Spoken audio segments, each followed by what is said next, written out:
Start. Okay, ఈ రోజు నుంచి మనం స్టార్ట్ చేయబోయే టాపిక్ ఇంపైర్మెంట్ ఆఫ్ అసెట్స్. 2 రోజుల పాటు నడుస్తుంది టాపిక్, అంతకన్నా ఎక్కువైనా ఆశ్చర్యపోనక్కర్లేదు. ఇందులో మొత్తం 37-40 క్వశ్చన్స్ ఇంచుమించు దగ్గర దగ్గర అనుకోండి. రఫ్ గా 40 క్వశ్చన్స్ ఉన్నాయి. ఆ 40 క్వశ్చన్స్ క్లియర్ గా ఎక్స్ప్లెయిన్ చేస్తే గానీ తేలని క్వశ్చన్స్. ఓకేనా? ఒక్కొక్క క్వశ్చన్ ఒక్కొక్క మోడల్ ఉంటది. సో ప్రతి క్వశ్చన్ జాగ్రత్తగా ఎప్పటికప్పుడు క్లియర్ గా అర్థం చేసుకుంటూ చేయాలి. ఇక్కడ మీరు చూస్తే థియరీ నోట్స్ లో ఇక్కడ చూడండి ఒకసారి అందరూ. స్టెప్ 1 అని వెంటనే ఇమీడియట్ గా స్టార్ట్ అయిన వెంటనే ఎలా లెక్క పెట్టాలి, ఇలా ఇలా ఇలా మొత్తం క్యాలిక్యులేట్ చేసే విధానం, ఎగ్జాంపుల్స్ ఇవే ఉంటాయి.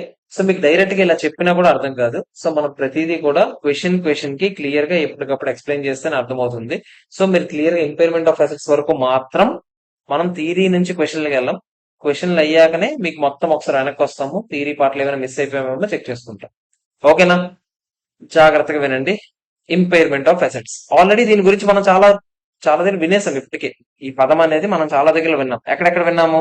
చాలా అసెట్స్ క్యాలిక్యులేషన్, అసెట్స్ స్టాండర్డ్స్ చేసేటప్పుడు అరే వాల్యుయేషన్ చేస్తాము, ఇయర్ ఎండింగ్ లో దాని వాల్యూ పడిపోతే వెంటనే దాన్ని ఇంపైర్మెంట్ లాస్ అని తీసుకెళ్లి పిఎన్ఎల్ లో వేయాలరా అని చెప్పాం. అంతేగాని ఇంకెక్కడ దానికి మించి డిస్కషన్ అవ్వలేదు. అంతేనా కదా చెప్పండి? సో బేసిక్ గా వాడు ఇంపైర్మెంట్ లాస్ ఏమంటున్నాడంటే, when the carrying amount of asset exceeds the recoverable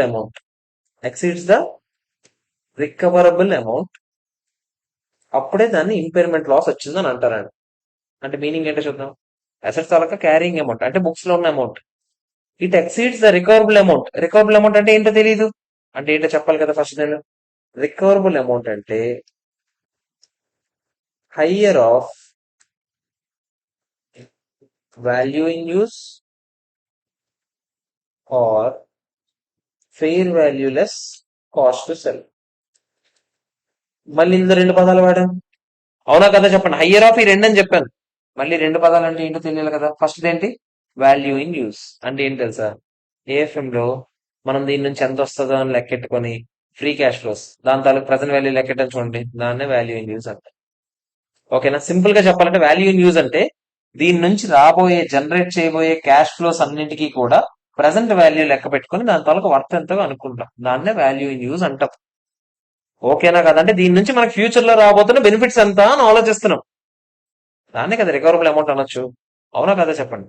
లేదా fair value less cost to cell అంటే ఇది ఈ రోజు అమ్మేస్తే అమ్మడానికి ఎంత కొంత ఖర్చు అవుతా, ఆ ఖర్చులు తీసిగా అమ్మేటప్పుడు ఎంత వస్తుందో అదే. దాన్ని ఏమంటాం మనం? Fair value less cost to sell. Fair value అంటే ఏంటి? నిన్నే నేర్చుకున్నాం. ఇండియస్ 113లో పెద్ద చాట పాడుతూ నేర్చుకున్నాం. ఓకేనా కదా చెప్పండి. సో ఈ రెండింటిలో ఏది హయ్యరో చూస్తామంట. ఎందుకంటే ఎప్పుడైనా సరే హైయెస్ట్ అండ్ బెస్ట్ యూజ్ అంటే ఏంటి నిన్నే నేర్చుకున్నాం. హైయెస్ట్ అండ్ బెస్ట్ యూజ్ అంటే ఏంటి? దీని నుంచి మనకి ఎలా చేస్తే బాగా డబ్బులు వస్తాయి చూస్తాం. వాల్యూ యూజ్ ద్వారా అంటే ఇది యూజ్ చేస్తే ఎక్కువ లాభం వస్తుందా, ఇది అమ్మేస్తే ఎక్కువ లాభం వస్తుందా, అలా చూసుకుంటాం ఫస్ట్ మనం. దాంట్లో ఏది హయ్యర్ అదే కదా రికవరబుల్ అమౌంట్ అంటాము. అవునా కదా? దానికన్నా క్యారింగ్ అమౌంట్ ఎక్కువ ఉందనుకో, అప్పుడు మనం ఏం చేస్తాం? వెంటనే ఇంపైర్మెంట్ లాస్ ఒకటి రికాగ్నైజ్ చేస్తాం. Okay, clear? Impairment loss recognise చేసినప్పుడు ఎక్కడ తీసుకెళ్తాం? అది ఆ ఎంట్రీ ఏంటి చెప్పండి? అసెట్ ని తగ్గించాలి అంటే 2 అసెట్ అని కొడతామా లేదా? డెబిట్ దేనికి చేస్తాం? పిఎన్ఎల్ చేస్తాం, బ్రాకెట్ లో ఇంపైర్మెంట్ లాస్. ఓకేనా? అర్థమవుతుందా మీకు? ఇంపైర్మెంట్ లాస్ సబ్సిక్వెంట్ గా మళ్ళీ రివర్స్ అవ్వచ్చో లేదో చెప్పండి. రివర్స్ అయ్యేటప్పుడు మళ్ళీ దేనికి క్రెడిట్ చేస్తాను చెప్పండి? ఫస్ట్ అప్ టు ఏదైతే పిఎన్ఎల్ కి అన్నం పెట్టారో అంతవరకు పిఎన్ఎల్ కి మళ్ళీ క్రెడిట్ చేసుకుంటూ వస్తారు. అంతకన్నా ఎక్కువ లాభం వచ్చింది అనుకోండి, అప్పుడు రీవాల్యుయేషన్ రిజర్వ్. ఒకవేళ మీరు ఫెయిర్ వాల్యూ మెథడ్ వాడుతున్నారు అనుకోండి, అంటే మీరు అసెట్ యాక్చువల్ గా అయితే అంతకన్నా రివర్స్ చేయకూడదు, కానీ ఎప్పుడు చేయొచ్చు? మీరు ఒకవేళ రీవాల్యుయేషన్ మెథడ్ వాడుతున్నారు. రీవాల్యుయేషన్ మోడల్ వాడేవాళ్ళంటే ఎవరు? కాస్ట్ మోడల్, రీవాల్యుయేషన్ మోడల్ అని 2 మోడల్స్ ఉంటాయని పీపీఈలో నేర్చుకున్నాం. కాస్ట్ మోడల్ వాడేవారు బయట మార్కెట్ లో వాల్యూ చూడరు, పెరిగింది కదా అని వెంటనే రికాగ్నైజ్ చేశారు. వాళ్ళు ఎప్పుడు కాస్ట్ ఎంత అనే చూస్తారు. వాళ్ళు ఎలా లెక్కడతారు? Cost minus depreciation minus impairment loss, అలాగే ఆలోచిస్తారు వాళ్ళు. మళ్ళీ రీవాల్యుయేషన్ చేయరు. మీరు రీవాల్యుయేషన్ మోడల్ వాడేవాళ్ళు అనుకోండి, అప్పుడు ఇందాక వాళ్ళు అయితే ఏం చేయాలో నేను చెప్తాను. రీవాల్యుయేషన్ మోడల్ వాడేవాళ్ళు అనుకోండి, వాళ్ళు ప్రతి ఇయర్ ఎండింగ్ ఏం చేస్తారు? ఒకసారి రీవాల్యూ చేయరు, అసెట్ అని చూస్తారు. అసెట్ వాల్యూ పెరిగింది అనుకోండి, మళ్ళీ పెరిగిన లాభాన్ని నిజంగా లాభం అది కాదు, ఉత్తుత లాభం. అవునా కదా చెప్పండి? నిజంగా అమ్మినప్పుడే వస్తుంది లాభం, ఈ రోజున వచ్చింది మనకు నార్మల్ గా లెక్కెట్టుకుంటూ వచ్చిన లాభం. దీన్ని తీసుకెళ్ళి ఎక్కడేస్తారు? రీవాల్యుయేషన్ రిజర్వ్ లో వేస్తారు. రీవాల్యుయేషన్ రిజర్వ్ ఎక్కడ ఉంటదని చెప్పాను? ఓసిఐ. అంటే ఏంటి? Other comprehensive income. అంటే ఏంటని చెప్పాను? ఏం చెప్పలేదు. ఇప్పుడు చెప్తానన్నాను, ఫైనాన్షియల్ ఇన్స్ట్రుమెంట్స్ చాప్టర్ అప్పుడు డిస్కస్ చేస్తామని చెప్పాను. ప్రస్తుతానికి ఒకటి చెప్పాను. ఈ ఓసీఐలో ఏమేమి ఉంటాయి? అది ఇన్కమ్ లాంటిది కానీ ఇన్కమ్ కాదు, అది ఎక్స్పెన్స్ లాంటిది కానీ ఎక్స్పెన్స్ కాదు. అలాంటివన్నీ తీసుకెళ్ళి అక్కడ వేస్తాం. వాటి నుంచి మళ్ళీ పిఎన్ఎల్కి వస్తాయి ఎప్పటికైనా. కొన్నిసార్లు వస్తాయి, కొన్నిసార్లు రావు, డిపెండ్స్. ఓకేనా కదా? ఈ రీవాల్యుయేషన్ రిజర్వ్ అయితే అసెట్ అమ్మేసినప్పుడు ఈ రీవాల్యుయేషన్ రిజర్వ్ బ్యాలెన్స్ ఉంటది కదా, అది ఎక్కడికి వెళ్తా చెప్పండి? పిఎన్ఎల్ కి రాదు, డైరెక్ట్ గా రీటైన్ ఎర్నింగ్స్ వెళ్ళిపోతుంది. యాక్చువల్ గా ఈ ఓసీఐ అనేది పిఎన్ఎల్ అకౌంట్ కాదురా. ఓకేనా? ఇప్పుడు లాభం వచ్చిందిరా, ఎంట్రీ ఏంటి చెప్పండి? అసెట్ అకౌంట్ డెబిట్ కొడతారు, అవునా? టు రీవాల్యుయేషన్ రిజర్వ్ అని వేస్తారు. ఈ రీవాల్యుయేషన్ రిజర్వ్ పిఎన్ఎల్ కి రాదు, ఎక్కడికి వెళ్తుంది? ఇది ఓసీఐకి వెళ్తుంది.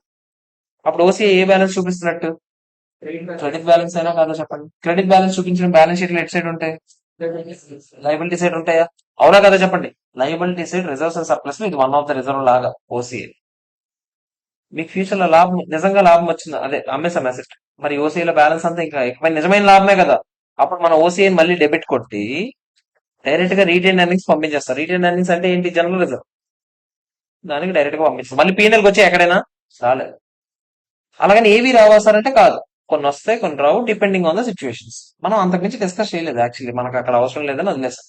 ఇక్కడ కూడా అవసరం లేదు యాక్చువల్లీ. అవన్నీ ఎక్కడ మాట్లాడతాం? ఇంకో స్టాండర్డ్ లో మాట్లాడతాం. ఓకేనా కాదా? అర్థమైందా లేదా చెప్పాలి.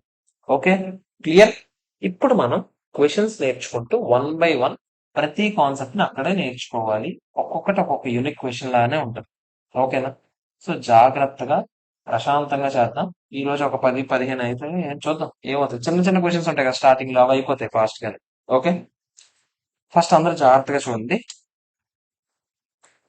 ఫస్ట్ నీట్ గా చదవండి. ఏదైనా పదం అర్థం కాకపోతే అక్కడికక్కడే ఫస్ట్ డిస్కస్ చేసాకే మనం నెక్స్ట్ దానికి వెళ్దాం. ఓకేనా? అందరూ అసలు ఇల్లస్ట్రేషన్ వన్ చూడండి. The carrying value of a building. Carrying value అంటే ఇది బుక్ వాల్యూనా? ఎంత ఉందంట? 300 lakhs ఉందంట.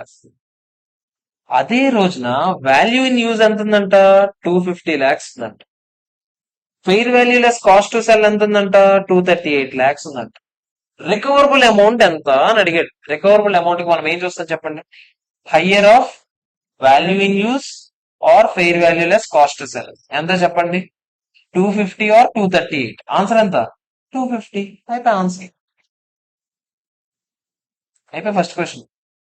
ఓకేనా కాదా చెప్పండి? దీంట్లో ఎవరికైనా ఏమైనా డౌట్స్? ఆడి ఇంపైర్మెంట్ లాస్ అడిగలేదు, మీరు ఆవేశంగా అవే వద్దు. రికవరబుల్ అమౌంట్ అడిగితే రికవరబుల్ అమౌంట్. ఓకేనా కదా?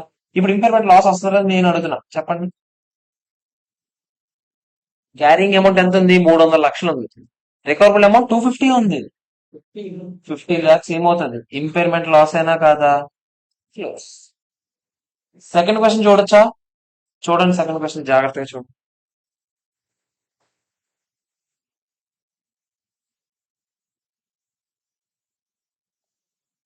Saturn India limited is reviewing one of its business segments for impairment. Check చేస్తున్నారంటే ఇంపైర్మెంట్ లాస్ ఉందా లేదా.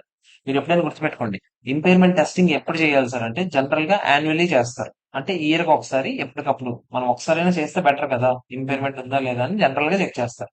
ఓకేనా? క్యారింగ్ వాల్యూ ఎంత ఉందంట? 40 million ఉందంట. Management 2 computations for value in use కోసం 2 రకాల వాల్యూ లెక్కెట్టిందంట. ఫస్ట్ వాల్యూ 36 million అంట. Excludes the benefit to be derived from a future reorganisation. Future లో దీన్ని కొంచెం మారిస్తే ఇంకేదో లాభం వస్తుందంట, ఆ లాభాన్ని కన్సిడర్ చేయకుండా లెక్కెడితే 36 million అంట. ఇంకో వాల్యూ ఉంది కదా 44 million. అదేంటి చెప్పండి? అది ఫ్యూచర్ లో జరగబోయే రీఆర్గనైజేషన్ ని కూడా దృష్టిలో పెట్టుకొని ఎంత వాల్యూ ఇన్ యూజో చెప్తున్నాడు. మీరు నాకు చెప్పండి. అదొకటి చెప్పాడు. ఇంకేం చెప్పాడు? There is no active market. అంటే సింపుల్ గా చెప్పాలంటే fair value less cost sell దొరుకుతుందా? దొరకదు. ఇప్పుడు నాకు చెప్పండి, రికవరబుల్ అమౌంట్ కావాలంటే మనం ఏం చూస్తాం? Value in use or fair value less cost sell, whichever is higher. Fair value less cost sell ఉందా? లేదు. ఎందుకు? వాడు క్లియర్ గా చెప్పాడు మార్కెట్ లేదని. అవునా కాదా? మరి వాల్యూ ఇన్ యూజ్ లో రెండు ఉన్నాయి. ఎన్ని ఉన్నాయి? రెండు రెండు వాల్యూస్ ఉన్నాయి. ఒకటి 36 ఉంది, ఒకటి 44 ఉంది. మీరు నాకు చెప్పండి, ఫ్యూచర్ లో ఏదో జరుగుతుంది, అది జరిగిన తర్వాత దాని వాల్యూ ఎంత వస్తుంది, అలాంటివన్నీ పట్టించుకుంటాం మనం. పట్టించుకుంటారు ఎవడైనా చెప్పండి? పట్టించుకోరు. నిజంగా జరిగితే అప్పుడు వచ్చిందా లేదా అప్పుడు చూసుకుందాం. ప్రస్తుతానికి అలాంటివి ఏమీ జరగకపోతే పరిస్థితి ఏంటని ఆలోచించుకోవాలి. ఇప్పుడు అలాంటివి ఏమి జరగకపోతే పరిస్థితి ఎంత? 36 44? 36. బుక్స్ లో వాల్యూ ఎంత? 40. సో ఇప్పుడు ఇంపైర్మెంట్ ఉందా లేదా? ఉంది. ఎంత? 4 million. కాకపోతే డైరెక్ట్ గా రాయకూడదు కదా, మీరు ఇక్కడ రాయాలి. ఏమని? Future reorganisation should not be taken in to account for calculation of value in use. ఓకేనా కదా? ఎలాగో మార్కెట్ లేదు కాబట్టి fair value less cost to cell లేదు. సో వాల్యూ ఇన్ యూస్ ఎంత? 36. బుక్ వాల్యూ ఎంత? 40. సో ఇంపైర్మెంట్ లాస్ ఎంత? 4. ఓకేనా కాదా? అర్థమైందా లేదా చెప్పాలి నాకు. Okay, clear. నెక్స్ట్ క్వశ్చన్కి వెళ్ళొచ్చా నేను? థర్డ్ క్వశ్చన్ చూస్తారా? జాగ్రత్తగా చదవండి. Gives the following estimates of cash flows relating to property, plant and equipment. Future లో క్యాష్ ఫ్లోస్ ఎందుకు ఇచ్చి ఉండొచ్చు? ఫ్యూచర్ లో రాబోయే క్యాష్ ఫ్లోస్ ఎందుకు ఇచ్చి ఉండొచ్చు చెప్పండి. డిస్కౌంట్ చేసి మనం ఏం చేస్తాం? దాని నుంచి ఏం లెక్కెడతాం? వాల్యూ ఇన్ యూజ్ లెక్కెడతాం. ఓకేనా? ఈసారి డైరెక్ట్ గా ఇవ్వట్లేదు, ఇవన్నీ చెప్తున్నాడు. ఓకే, ఫ్యూచర్ లో ఇలా రాబోతున్నాయి. రెసిడ్యుయల్ వాల్యూ ఎంత అంట? 500. రెసిడ్యుయల్ వాల్యూ అంటే ఇది కూడా 2009 ఎండింగ్ లోనే కదా వస్తుంది. Okay. Property, plant and equipment ఎప్పుడు కొన్నాడంట? 2001 లో కొన్నాడంట. ఎంత పెట్టి కొన్నాడంట? 20,000 lakhs పెట్టి కొన్నాడంట. యూస్ఫుల్ లైఫ్ ఎంతంట? 8 years అంట. రెసిడ్యుయల్ వాల్యూ ఎంత ఎస్టిమేట్ చేశారు? 500 lakhs. అంటే డెప్రిసియేషన్ ఎలా చేస్తుంటారు చెప్పండి? 20,000 minus 500 lakhs divided by 8 years అయినా కాదా? ఎంత చెప్పండి? 2437.5 ఏనా? అంతేనా కాదా చెప్పండి? స్ట్రైట్ లైన్ మెథడ్ అంతేనా కాదా? ఇప్పుడు ఈ రోజు డేట్ ఎంత? 31st March 2004. అంటే ఇప్పటికి ఎన్ని ఇయర్స్ అయిపోయి చెప్పండి కొని? 2, 3, 4. 3 years అయిపోయిందా? 3 years డిప్రిసియేషన్ అయిపోయింటుందా లేదా చెప్పండి? ఎంత అయిపోయింటది చెప్పండి? 2437.5 ఇంటూ 3 years అయిపోయింది కదా. ఎంత? 7312.5 డిప్రిసియేషన్ అయిపోయింది. మరి ఇప్పుడు బుక్ వాల్యూ ఎంత చెప్పండి? 20,000 లో తీసేస్తే ఎంత? 12,687. ఓకేనా కాదా? ఇదేంటి ఇప్పుడు నేను లెక్కెట్టింది? క్యారింగ్ అమౌంట్ వచ్చింది, అది పక్కన పెడదామా? రికవరబుల్ అమౌంట్ లెక్కెడదామా? రికవరబుల్ అమౌంట్ అంటే మళ్ళీ ఏం చూడాలి? Higher of value in use, fair value less cost to sell. Fair value less cost to sell ఇచ్చాడు డైరెక్ట్ గా. ఎంత ఇచ్చాడు? 10,000 లక్షలు అంట. హ్యాపీ, మనమేం కష్టపడక్కర్లేదు. ఇంకోటి ఉంది, వాల్యూ ఇన్ యూస్. మనం లెక్కెడదామా? ఎలా లెక్కెడతాము? ఇప్పుడు ఇక్కడ ఉన్నవన్నిటిని ఏం చేయాలి? డిస్కౌంట్ చేయాలి. డిస్కౌంట్ ఏ రేట్ వాడి చేయాలి? 10% వాడి. ఎలా చేస్తాము? డైరెక్ట్ గా ఎఫ్ఆర్ క్లాసెస్ తీసుకునే వాళ్ళైతే సెక్యూరిటీ వాల్యుయేషన్ ఒక టాపిక్ అప్లోడ్ చేసాం ఏఎఫ్ఎం లో. ఆ వీడియో ఒకసారి చూడండి. డిస్కౌంటింగ్ ఎలా చేయాలో అందులో యూట్యూబ్ లో చెప్పుంటాం. ఓకేనా? ఇప్పుడు మీరు చేయండి. ఎలా చేస్తాం చెప్పండి? 1 divided by 1.15 is equal to into ఏం చేస్తారు చెప్పండి? 2000. డైరెక్ట్ క్యాలిక్యులేటర్ ఒకేసారి చేసేది అంతా. తర్వాత లేదంటే ఒకసారి ఆగండి, ఎగ్జామ్ లో ప్రెజెంట్ చేయాలి కదా. ఎగ్జామ్ లో ప్రెజెంట్ చేయడానికి మాత్రం ఇలా చేయండి. 2000, 3000, 4. లాస్ట్ ఇయర్ లో మీకు చెప్పాను గుర్తుందా? రెసిడ్యుయల్ వాల్యూ కూడా కలిపేస్తాం. 2,500 రెండు ఎప్పుడు వస్తున్నాయి? ఆ లాస్ట్ ఇయర్ లోనే వస్తున్నాయి, లేదా 8-9 లోనే? అవునా కాదా? అందుకని ఆ రెండు కలిపేస్తాను ఇక్కడ. ఒప్పుకుంటారా? ఓకేనా కాదా? ఇప్పుడు ప్రెసెంట్ వాల్యూ ఫ్యాక్టర్స్ ఎలా లెక్కెడతాం చెప్పండి? 1 డివైడెడ్ బై ఎంత పర్సెంటేజ్ ఇది? 1.15 అయినా కాదా చెప్పండి? మళ్ళీ చెప్తున్నా, ఎఫ్ఆర్ క్లాస్ డైరెక్ట్ గా వినే వాళ్ళైతే ముందు ఆ క్లాస్ వినండి, అందుకు ఇక్కడ రా. 1 డివైడ్ బై 1.15 అయినా కాదా చెప్పండి? ఎంత వస్తుంది? 0.870. ఇలా రకరకాల ప్రెసెంట్ వాల్యూస్ వస్తాయి. వాటిని యూజ్ చేసుకొని మనం అమౌంట్స్ లెక్కెడతాం, ప్రెసెంట్ వాల్యూ అమౌంట్స్. అవునా కాదా? క్లోజింగ్ ఫిగర్ ఎంత వచ్చింది? 9,513 రూపీస్. క్యాల్కులేటర్ లో డైరెక్ట్ ఎలా చేయొచ్చు చెప్పండి? 1 divided by 1.15 is equal to కొట్టి into 2000 m plus 1 divide by 1.15 is equal to 2 times కొట్టి ఇంటూ 3000 m ప్లస్. ఇలా రకరకాలు చేసుకుంటే ఎంఆర్సీ పడితే లాస్ట్ కి ఫిగర్ వస్తుంది. ఓకేనా కాదా చెప్పాలి. ఇప్పుడు రికవరబుల్ అమౌంట్ ఎంత చెప్పండి? వాల్యూ ఇన్ యూజ్ ఎంత వచ్చింది? Fair value less cost of cell ఎంత? 10,000. హయ్యర్ ఆఫ్ బోత్ అంటే ఏంటి? 10,000. సో రికవరబుల్ అమౌంట్ ఎంత? మరి క్యారింగ్ అమౌంట్ ఎంత? 12,687. మరి ఇంపైర్మెంట్ లాస్ ఉందా లేదా? క్యారింగ్ అమౌంట్ చాలా ఎక్కువ ఉంది, దీని నుంచి వచ్చేదే 10,000 లక్షలు అంట. మరేమో మన బుక్స్ లో 12,687 రూపాయలు చూపిస్తున్నాం. ప్రుడెన్స్ కాన్సెప్ట్ వెంటనే ఏం చేస్తాం, ఇమీడియట్ గా లాస్ రికాగ్నైజ్ చేస్తాం. ఎంత? 2687. ఓకేనా కాదా? అడిగాడు క్యాల్కులేట్ ఇంపైర్మెంట్ లాస్ అడిగాడు. అయిపోయిందా మన ఫస్ట్ క్వశ్చన్.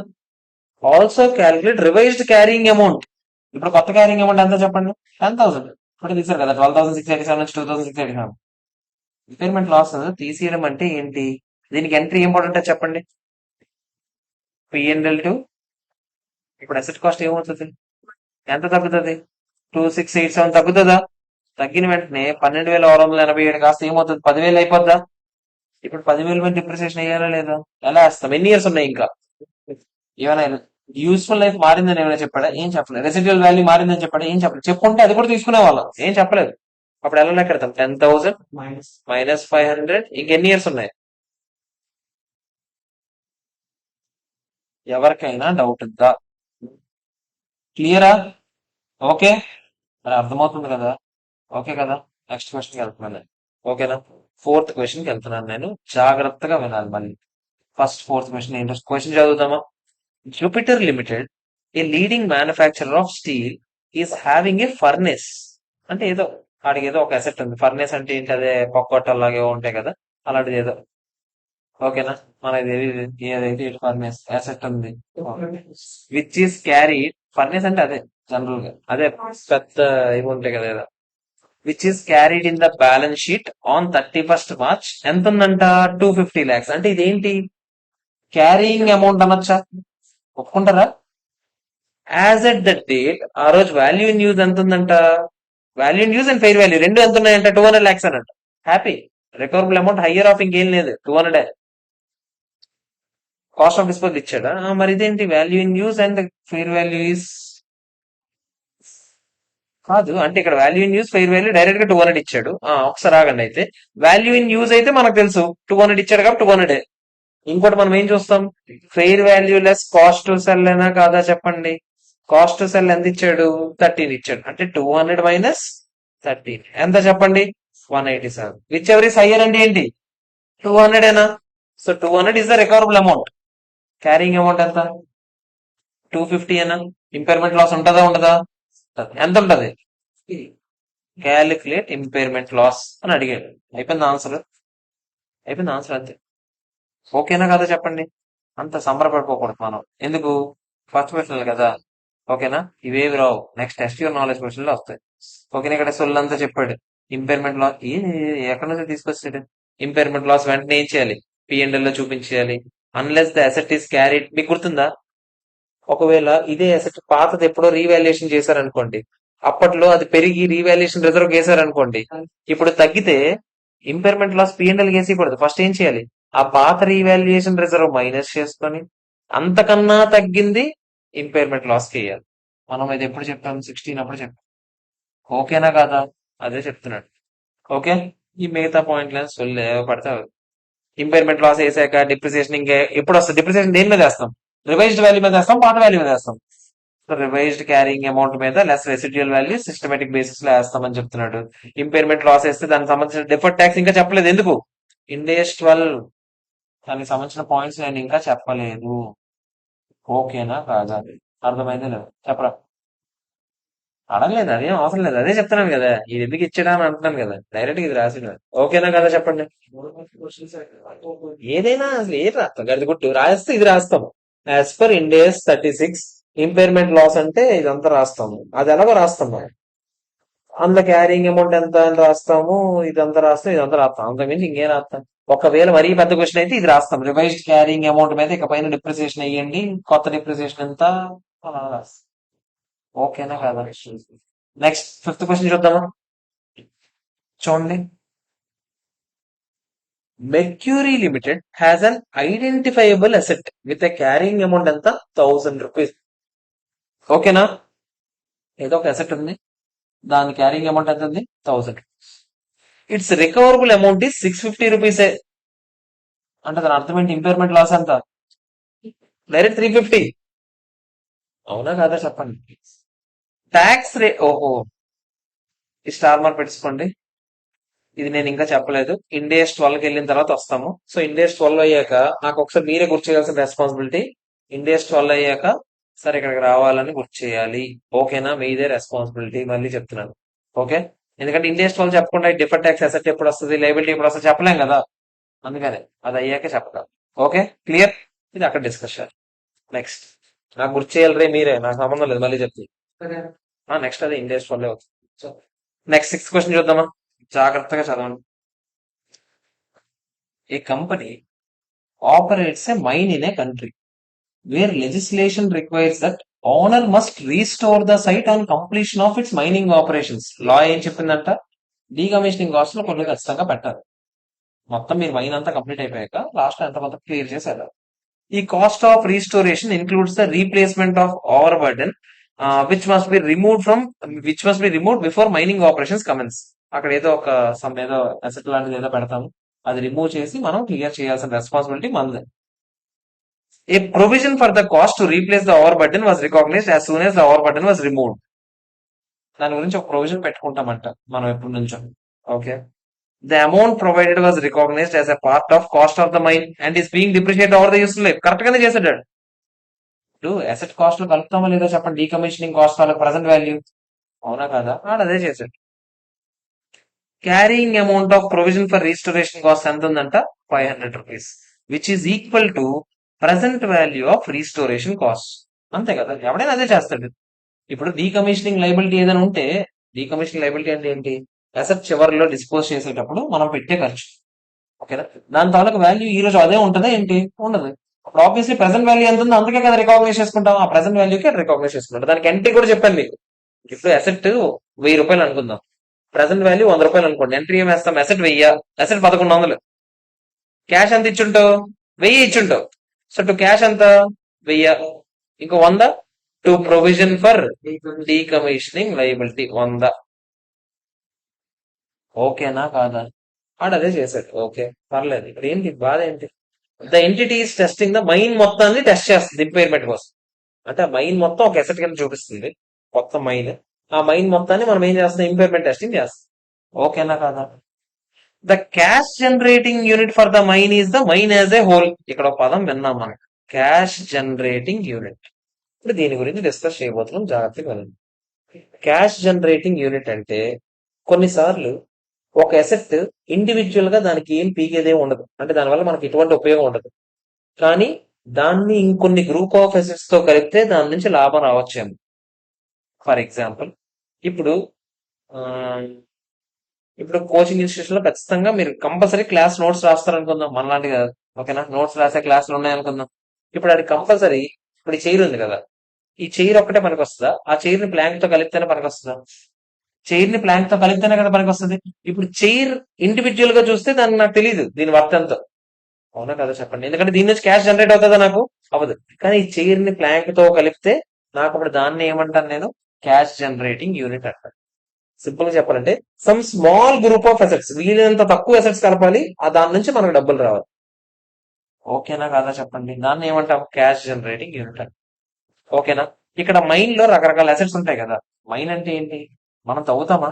ఆ తవ్వేటప్పుడు అక్కడ మైన్ లో మెషినరీ ఉంటది, రకరకాల సమ్ పార్ట్స్ ఉంటాయి, తవ్వుకోవడానికి సమ్ టూల్స్ ఎక్విప్మెంట్స్ ఉంటాయి, ఇలాంటి రకరకాలు ఉంటాయి లేదా చెప్పండి?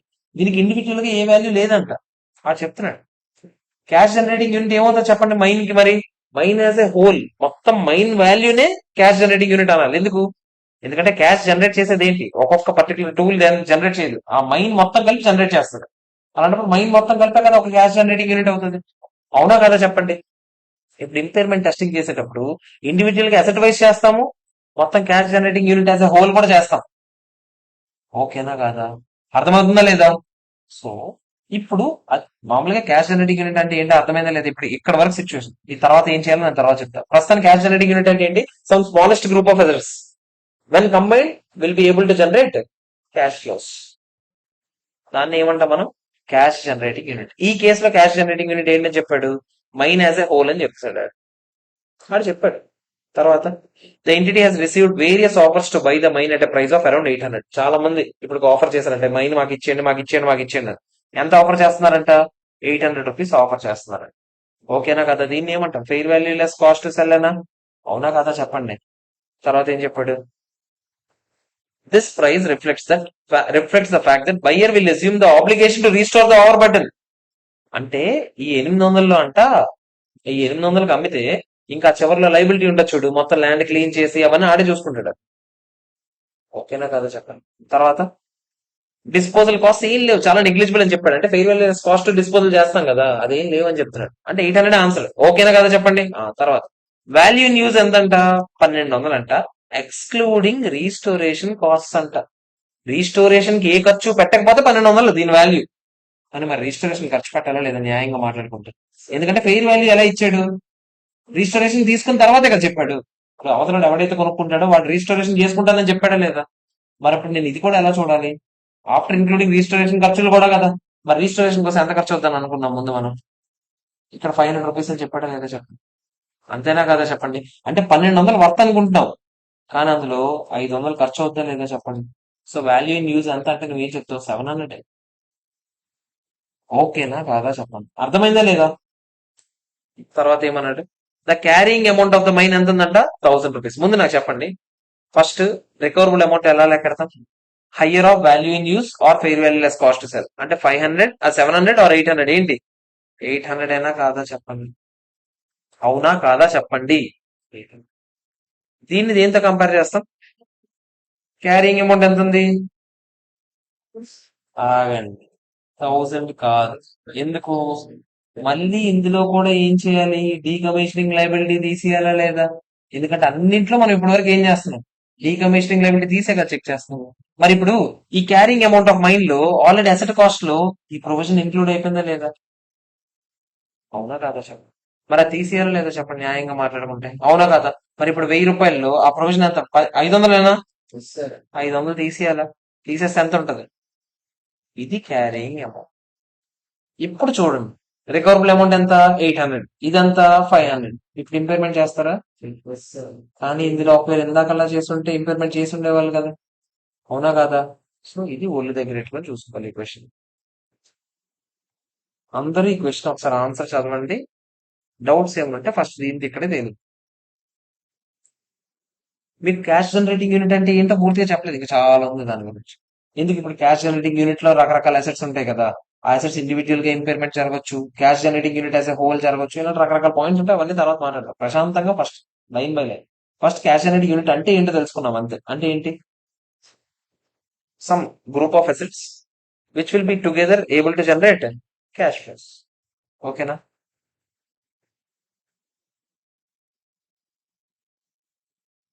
ఈ పాయింట్ అందరికి ఓకేనా కదా చెప్పాలి.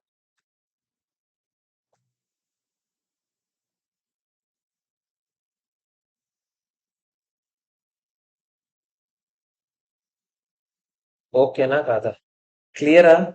నెక్స్ట్ పాయింట్కి వెళ్ళొచ్చా నేను, 7th పాయింట్. అదే ఎంత దూరం లేదు వచ్చింది, చూద్దాం. 7th క్వశ్చన్ జాగ్రత్త చూడండి, పెద్ద క్వశ్చన్ లోకి ఎంటర్ అవబోతుంది. ఎంటిటీ ఏ అక్వైర్స్, ఇదేరా క్వశ్చన్స్ వస్తే ఇవే వస్తాయి ఇంపైర్మెంట్ నుంచి. ఇప్పటి వరకు మాట్లాడమని చిన్నపిల్లల క్వశ్చన్, చాలా ఇంపార్టెంట్ క్వశ్చన్. వస్తే మాత్రం 8 మార్క్స్ నిజంగా, వస్తే 8, లేకపోతే అన్ని మూసుకొని కూర్చో. ఎంటిటీ అక్వైర్స్ ఎంటిటీ బి, ఎంత కొన్నాడు, 50 మిలియన్. కొన్న దాంట్లో 35 మిలియన్ ఏమో అసెట్స్ అంట, ఫెయిర్ వాల్యూ ఆఫ్ అసెట్స్ అంట. మరి మిగతా 15 మిలియన్ ఏమవుతుంది, గుడ్ విల్ అయినా కాదా? చాలా సార్లు మాట్లాడాం ఇప్పటికి. ఒక కంపెనీ కొనేటప్పుడు ఆ company taluka fair value of assets అంతా చూస్తాం, బుక్ వాల్యూ కూడా కాదు, ఫెయిర్ వాల్యూ ఆఫ్ అసెట్స్ చూస్తాం. చూసి 35 మిలియన్ ఉంది, మరి ఎందుకు 50 మిలియన్ పే చేస్తావు, ఎందుకని దోలని, ఆ కంపెనీలో ఏదో చూసావు నువ్వు, గుడ్ విల్ అయినా కాదా? నెక్స్ట్ ఏం జరిగింది, ఏం జరిగిందో చెప్పాలి. The acquisition of B Limited is to be integrated into two of entity A's CGUs with net assets being allocated as follows. ఇప్పుడు బి లిమిటెడ్ లో నుంచి నువ్వు కొనుక్కున్న అసెట్స్ ఉన్నాయి కదా, అది ఏ లిమిటెడ్ లో 2 క్యాష్ జనరేటింగ్ యూనిట్స్ ఉన్నాయంట, CGU1, CGU2. ఈ రెండిట్లోని వాటిని కలపాలంట. అవన్నీ ఎలా కలుపుతాం తర్వాత చూద్దాం, కలపాలని చెప్తున్నాడు. ఓకేనా కదా? ఫెయిర్ వాల్యూ ఎంతంట, CG1 లో ఆడే చెప్తాడు, ఆడ ఎంత అలొకేట్ చేశాడో కూడా చెప్తాడు. Fair value of acquired identifiable tangible and intangible assets ఎంతంట, ఇందులో 25 కలిపాము, CGU2 లో ఎంత కలిపాము, 10 కలిపాము, మొత్తం కలిపి ఎంత అయిందంట, 30. సరిపోయింది కదా? ఓకేనా కాదా చెప్పండి. CGU1 కి సంబంధించినవేమో 25, CGU2 కి సంబంధించినవేమో 10. ఒప్పుకుంటారా? నెక్స్ట్ ఏం జరిగింది, In addition to the net assets acquired that are assigned to CGU2, CGU2 kanta, the acquiring entity expects that CGU2 to benefit from certain synergies related to acquisition. అంటే meaning ఏంటి? ఈ synergy అంటే ఏంటి? ఒక తెలియని spark synergy అంటే ఒక్కడే చేస్తే అవ్వలేని పని ఇద్దరు కలిసి చేస్తే ఈజీగా కొన్ని పనులు ఈజీగా జరుగుతాయి. చాలా ఫర్ ఎగ్జాంపుల్ ఒక కాంట్రాక్ట్ ఉంది, మనకు అక్కడ ఎవరు అంటాడు, ఎందుకు ఇవ్వరు అంటే మీరు చాలా చిన్నోళ్ళు, మీరు ఈ కాంట్రాక్ట్ చేయలేరు అని అంటారు. వీటితో కలవడం వల్ల ఇప్పుడు ఆ కాంట్రాక్ట్ గెలుస్తామా లేదా చెప్పండి. సో ఇలా కలవడం వల్ల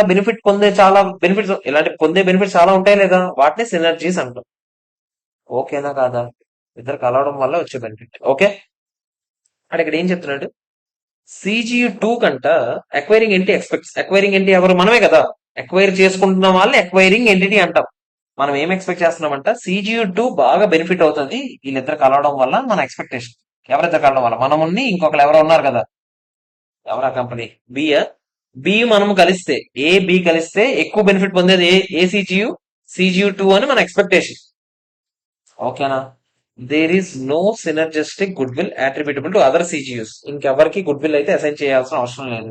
okay, entity A allocated the purchase consideration of the acquired business CGU1 and 2 as 33 and 17 respectively. Determine the allocation of goodwill to each CG. మరి చిన్నపిల్ల క్వశ్చన్. యాక్చువల్గా అంత క్వశ్చన్ చదివామా, దానికి సంబంధించిన పాయింట్స్ ఏమైనా అడుగుతాడు అనుకున్నాం, ఏం అడగలేదు. సింపుల్ గా తెలిసాడు, ఒకసారి చూడండి. If goodwill is allocated to CGU based on the difference between purchase consideration and the fair value of net assets, that is direct method, allocation would be as follows. Clear గా ఆడే చెప్తారు కదా, ఏమని చెప్పాడు చెప్పండి. దీనికి పర్చేస్ కన్సిడరేషన్ ఎంత allot చేశాడు? 33. దీనికి పర్చేస్ కన్సిడరేషన్ ఎంత? 17. 33 దీనికి, 17 దీనికి. క్లియర్ గా ఎంత అసెట్స్ అక్వైర్ చేసుకున్నా ఒక డివైడ్ చేస్తాడా లేదా? ఎంత? దీనికి 25, దీనికి ఎంత? 10. అప్పుడు గుడ్ విల్ కూడా డివైడ్ అయిపోతే లేదా? ఎంత? 33 మైనస్ 25 ఎంత? 8. 17 మైనస్ 10 ఎంత? 7. యాక్చువల్గా క్వశ్చన్ లో కావాల్సింది ఏమో అడగలేదు. ఇక్కడ CGU2 బెనిఫిట్ అవుతుంది, దానికి సంబంధించిన పాయింట్స్ అడగాలి. అవేం అడగలేదు, అవి తర్వాత అడుగుతాయి. Test your knowledge. ఇక్కడ జస్ట్ నార్మల్ క్వశ్చన్, అంటే పైన క్వశ్చన్ సంబంధించింది ఏమి లేదురా, అవన్నీ తర్వాత మాట్లాడతాం. ఇది ఓకేనా కదా చెప్పండి. ఆ పర్టికులర్ పాయింట్ ఉంది, ఆ పర్టికులర్ పాయింట్ మనం డిస్కస్ చేస్తాం, కంగారు పడాల్సిన అవసరం లేదు. ఈ పాయింట్ ఓకేనా కదా? మీరు ఎంత అసైన్ చేశారని అడిగారు, చిన్నపిల్ల క్వశ్చన్. ఓకేనా కదా చెప్పండి. 8th క్వశ్చన్ చూద్దామా? 8th క్వశ్చన్ జాగ్రత్తగా చూడండి. Earth Infra Limited has 2 cash generating units A and B. 2 units ఉన్నాయి. మళ్ళీ there is no goodwill within the units carrying values. ఆ యూనిట్స్ క్యారింగ్ వాల్యూస్ లో అయితే ఎటువంటి గుడ్ విల్ లేదంట. The carrying values of CGUs are, CGUA ఎంత carrying value ఉంది? 20. CGUB ఎంత క్యారింగ్ వాల్యూ ఉంది? 30. ఓకేనా? Carrying amounts sir. ఇంకేం చెప్పాడు? The company has an office building which it is used as office headquarters కోసం వాడుతుందంట, and has not been include in the above values. ఎందుకు? Office headquarters కదా. ఇప్పుడు cash generating units అంటే ఏంటి? దాని నుంచే క్యాష్ ఫ్లోస్ వస్తాయని అర్థం, అవునా కదా? ఫర్ ఎగ్జాంపుల్ నాకు ఫ్యాక్టరీ 1 ఉంది, ఫ్యాక్టరీ 2 ఉందిరా. ఓకేనా? ఫ్యాక్టరీ 1 అంతా కలిపి ఒక క్యాష్ జనరేటింగ్ యూనిట్, ఫ్యాక్టరీ 2 లో అన్ని అసెట్స్ కలిపి ఒక నాకు క్యాష్ ఫ్లోస్ వస్తాయి కాబట్టి ఫ్యాక్టరీ 2 ఒక యూనిట్. మీరు ఇప్పుడు ఆఫీస్ బిల్డింగ్ దీనికి ఇవ్వాలా దీనికి ఇవ్వాలని డౌట్ ఉంటుందా లేదా? ఆఫీస్ బిల్డింగ్ ఎవరికి? ఇద్దరికి కామన్. మరి ఇప్పుడు ఆఫీస్ బిల్డింగ్ కాస్ట్ CGU1 లో యాడ్ చేయాలా, CGU2 లో యాడ్ చేయాలా? డౌట్ వస్తారు అదా చెప్పండి. అర్థమైంది నేను అంటున్న కాన్సెప్ట్. ఇక్కడ ఏం జరుగుతుంది, క్యాష్ జనరేటింగ్ యూనిట్ అంటే ఏం చెప్పాను నేను? స్మాలెస్ట్ గ్రూప్ ఆఫ్ అసెట్స్ రా. ఆ స్మాలెస్ట్ గ్రూప్ ఆఫ్ అసెట్స్ నుంచి క్యాష్ ఫ్లోస్ జనరేట్ చేయగలరా అని చెప్పాను. ఫ్యాక్టరీలు 2 ఉన్నాయి, 2 క్యాష్ జనరేటింగ్ యూనిట్లు అవి. ఓకే, ఒప్పుకుంటారు. ఆఫీస్ కి సంబంధించిన కొన్ని కామన్ అసెట్స్ ఉంటాయి కదా, రెండింటికి సంబంధించినవి. అవి మరి ఇద్దరికి అలాట్ చేయాలా లేదా చెప్పండి. ఎంత అలాట్ చేయాలో మనకు తెలియదు. ఓకేనా కాదా? అలాంటివి ఎంత ఉన్నాయంట? ఆ ఆఫీస్ బిల్డింగ్ ఎంత ఉందని చూడు, ఆడే చెప్తున్నాడు. అండ్ కెన్ బి అలోకేటెడ్, ఆడే చెప్తున్నాడు ఎలా అలోకేట్ చేయొచ్చో చెప్తున్నాడు. To the units on the basis of the carrying values. అంటే ఏ రేషియోలో? ఆ 20, 30 ఉన్నాయి కదా, క్యారింగ్ అమౌంట్స్ ఉన్నాయి కదా, ఆ రేషియోలో డివైడ్ చేసుకోవచ్చు అలా కావాలనుకుంటే. ఆఫీస్ బిల్డింగ్ ఎంత ఉందంట? 10 million. డివైడ్ చేసేయండి ఇప్పుడు. 2:3 రేషియోలో డివైడ్ చేసుకోవచ్చు అని ఆడే చెప్పాడు. 10 million డివైడ్ చేయండి ఇప్పుడు. 4, 6 ఏనా? 4, 6. ఇప్పుడు మొత్తం క్యాష్ జనరేటింగ్ యూనిట్ ఎంత అంటే మీరు ఏం చెప్తారు చెప్పండి? 20 + 4 మొత్తం ఎంత? 24. ఇదంతా చెప్పండి. 30 + 6 ఎంత? 36. ఓకేనా కాదా? ఎందుకు సార్ ఇప్పుడు డివైడ్ చేసామంటే, ఎందుకు చేసాం ఇప్పుడు చెప్తా చూడండి. రికవరబుల్ అమౌంట్స్ క్లియర్ గా CGUAకి CGUBకి ఇచ్చాడు. అదే రికవరబుల్ అమౌంట్ ఆఫీస్ బిల్డింగ్ ఉంటుందా? ఉండదు. ఎందుకు? ఆఫీస్ బిల్డింగ్ ఇండివిజువల్ గా ఏమైనా సంపాదించగలదా? సంపాదించలేదు. అది ఎవరో ఒకరితో కలవాలా లేదా చెప్పండి. అందుకని దాన్ని ఇండైరెక్ట్ గా ఇందులో కలిసిపోయింది ఆ రెండు. ఓకేనా కాదా? ఇప్పుడు మనం అలాట్ చేసాం కదా రెండింటికి ఎవరెవరికి ఎంత కాస్ట్ ఇవ్వాలి. ఇప్పుడు దీనికి 24 అని తెలిసాం, దీనికి ఎంత తెలిసాం? 36 అని తెలిసాం. అవునా కాదా? ఇప్పుడు ఆడు వాల్యూ ఇన్ యూజ్ ఎంత అని చెప్పాడు? దీనికి 18 అంట, దీనికి 38 అంట. రాసుకుందాం ఇక్కడ 18, 38. ఫస్ట్ బిల్డింగ్ ఏ గురించి ఆలోచించండి. 24 కాస్ట్ ఉంది, క్యారింగ్ అమౌంట్ ఉంది, ఇన్క్లూడింగ్ దట్ అలాటెడ్ పోర్షన్. దాని తాలూకా రికవరబుల్ అమౌంట్ ఎంత ఉంది? 18 ఉంది. 24 క్యారింగ్ అమౌంట్ ఉన్నది, 18 రికవరబుల్ అమౌంట్ ఉందంటే ఇంపైర్మెంట్ లాస్ రికగ్నైజ్ చేస్తావా చేయవా? చేస్తా. ఎంత రికగ్నైజ్ చేస్తాం? 6. Okay, clear. అటు సైడ్ దానికి వెళ్దామా? దానికి 36 ఉంది క్యారింగ్ అమౌంట్, రికవరబుల్ అమౌంట్ ఎంత ఉంది? 38 ఉంది. ఏమైనా ఇంపైర్మెంట్ లాస్ వస్తుందా? రాదు. ఓకేనా కాదా? ఇప్పుడు మొత్తం కలిపి ఎంత అలాట్ చేశారు మీరు? 6 అలాట్ చేశారు. అంతేనా కాదా చెప్పండి. ఓకేనా కాదా? ఇప్పుడు జాగ్రత్త చూడండి. ఆ ఏదది? ఇప్పుడు ఇంకేమైనా చెప్పాడా మనకి పాయింట్స్? ఇప్పుడు 6 అలాట్ చేశారు కదా. ఈ 6 దేంట్లో అలాట్ చేశారు? దేనికి? క్యాష్ జనరేటింగ్ యూనిట్ ఏకా బీకా? ఏ కదా, ఏకే కదా ఈ 6 లెక్కెట్టారు. ఏలో మళ్ళీ ఎన్ని ఉన్నాయి? అసెట్స్ ఎన్ని ఉన్నాయి? ఏలో అన్ని కలిపి 20 ఉన్నాయి. ఆఫీస్ బిల్డింగ్ ఒక్కటి ఎంత ఉంది? 4 ఉంది. మరి ఇప్పుడు ఈ 6 ని కూడా మళ్ళీ ఎవరెవరికి అలాట్ చేయాలి? వీళ్ళిద్దరికి అలాట్ చేయాలా లేదా చెప్పండి. ఏ రేషియోలో? 20:4 రేషియోలో. అంటే ఏం చేస్తారు? 6 ఇంటూ 20/24, 6 ఇంటూ 4/24 ఎంత చెప్పండి. ఫస్ట్ దానికి ఎంత వస్తుంది? దీనికి 5, దీనికి ఎంత? 1. ఇంత చేసి మీరు ఏం సాధించారు సార్ అంటే, ఇప్పుడు నేను చెప్తాను, జాగ్రత్తగా వినండి. ఇప్పుడు మీరు కాన్సెప్ట్ లోకి వెళ్ళబోతున్నారు. ఒకసారి జాగ్రత్తగా వినండి. శుభ్రంగా పడుకుంటున్నాడు, సిగ్గులేదు. నువ్వు కదా ఈసారి వస్తుంది, శుభ్రంగా వస్తుంది నీకు, సిగ్గులే వస్తుంది. ఒకసారి జాగ్రత్తగా వినండి. నేను ఏం చెప్తాను ఒకసారి వినండి, ఒకసారి వినండి. మొత్తం ఎన్ని అసెట్స్ ఉన్నాయి? Cash generating unit 1, cash generating unit 2, office building. అంతేనా? మొత్తం ఉన్న అసెట్స్. ఒక్కొక్కటి దాని తాలూకు ఇండివిజువల్ బుక్ వాల్యూస్ చెప్పండి. ఎంత బుక్ వాల్యూస్ ఇండివిజువల్ గా? 20, 30. ఆఫీస్ బిల్డింగ్ ఎంత? ఆఫీస్ బిల్డింగ్ 10 ఏనా? Office building 10. అంతేనా కదా చెప్పండి. రికవరబుల్ అమౌంట్స్ దేనికి కనుక్కోవడం ఈజీ? రికవరబుల్ అమౌంట్స్ దేనికి కనుక్కోవడం ఈజీ? CG 1 కి 2 కి ఉంటది, ఆఫీస్ బిల్డింగ్ ఉంటదా? ఉండదు కదా. మరి రికవరబుల్ అమౌంట్స్ ఎంత మామూలుగా చెప్పండి. దీనికి ఎంత, దీనికి ఎంత? 18, 38. మనం ఇప్పుడు డైరెక్ట్ గా దీంతో దీన్ని కంపేర్ చేసేకూడదు. ఇది క్యారింగ్ అమౌంట్, దీంతో దీన్ని కంపేర్ చేసేకూడదు. ఎందుకు? ఈ 10 వీళ్ళిద్దరిది, వీళ్ళిద్దరికి పంచాలా? ఇప్పుడు ఈ 10 వీళ్ళిద్దరికి ఏ రేషియోలో పంచుతాను చెప్పండి. ఏ రేషియోలో? 2:3 రేషియోలో. అంటే ఎంత చెప్పండి? 20 ప్లస్ ఎంత? 4. దీనికి 24 అవుతుంది ఇది మొత్తం కలిపి. దీనికి ఎంత చెప్పండి? 30 ప్లస్ ఎంత? 6. మొత్తం కలిపి ఎంత చెప్పండి? 36 అవుతుంది. ఇప్పుడు కంపేర్ చేయండి. ఓకేనా? ఇప్పుడు ఎలా కంపేర్ చేస్తారు? 24 నుంచి 18 కంపేర్ చేయండి. ఇంపైర్మెంట్ లాస్ ఉందా లేదా? ఉంది. ఎంత ఉంది ఇంపైర్మెంట్ లాస్? 6. ఇక్కడ ఇంపైర్మెంట్ లాస్ ఉందా లేదా చెప్పండి. లేదు. ఇంపైర్మెంట్ లాస్ అంతా 0. అయిపోలేదు, ఇంకా సమ్ చాలా ఉంది. చూడండి ఇప్పుడు చెప్తా. ఈ ఇంపైర్మెంట్ లాస్ 6 వచ్చిందా? దీన్ని మళ్ళీ ఎవరెవరికి అలాట్ చేయాలి? CGU 1 కి అలాట్ చేయాలి, ఆఫీస్ బిల్డింగ్ కి అలాట్ చేయాలి. అంతేనా కదా చెప్పండి. ఏ రేషియోలో అలాట్ చేస్తారు? వాళ్ళ క్యారింగ్ అమౌంట్స్ రేషియో. వాళ్ళ క్యారింగ్ అమౌంట్స్ ఎంత? 24. 24 అలాట్ చేయండి ఆ రేషియోలో. 6 ని ఇంటూ 20/24 చేస్తారు, 6 ని ఇంటూ 4/24 చేస్తారు. ఎంత వచ్చింది ఇక్కడ? 5, 1. ఓకేనా కాదా చెప్పండి. ఇప్పుడు ఫైనల్ ఆన్సర్ ఏం చెప్పనా? ఫైనల్ గా క్యారింగ్ అమౌంట్స్ ఎంత? కొత్త క్యారింగ్ అమౌంట్స్ ఎంత?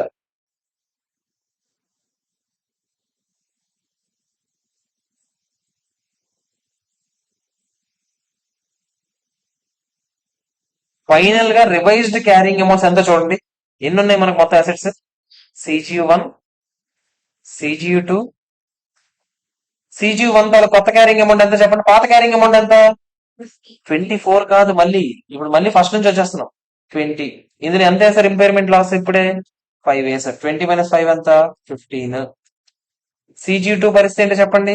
దానికి ఏం ఇంపైర్మెంట్ లాస్ అయ్యలేదు, గుర్తుందా? 30 అలాగే వేసేయండి. ఆఫీస్ బిల్డింగ్ పరిస్థితి ఏంటి? 10 ఉండేది, ఎంత వేసారు ఇంపైర్మెంట్ లాస్? 1 వేసారు. ఎంత మొత్తం కలిపి ఎంత చెప్పండి? 15 + 30 ఎంత? 45 + 9 ఎంత?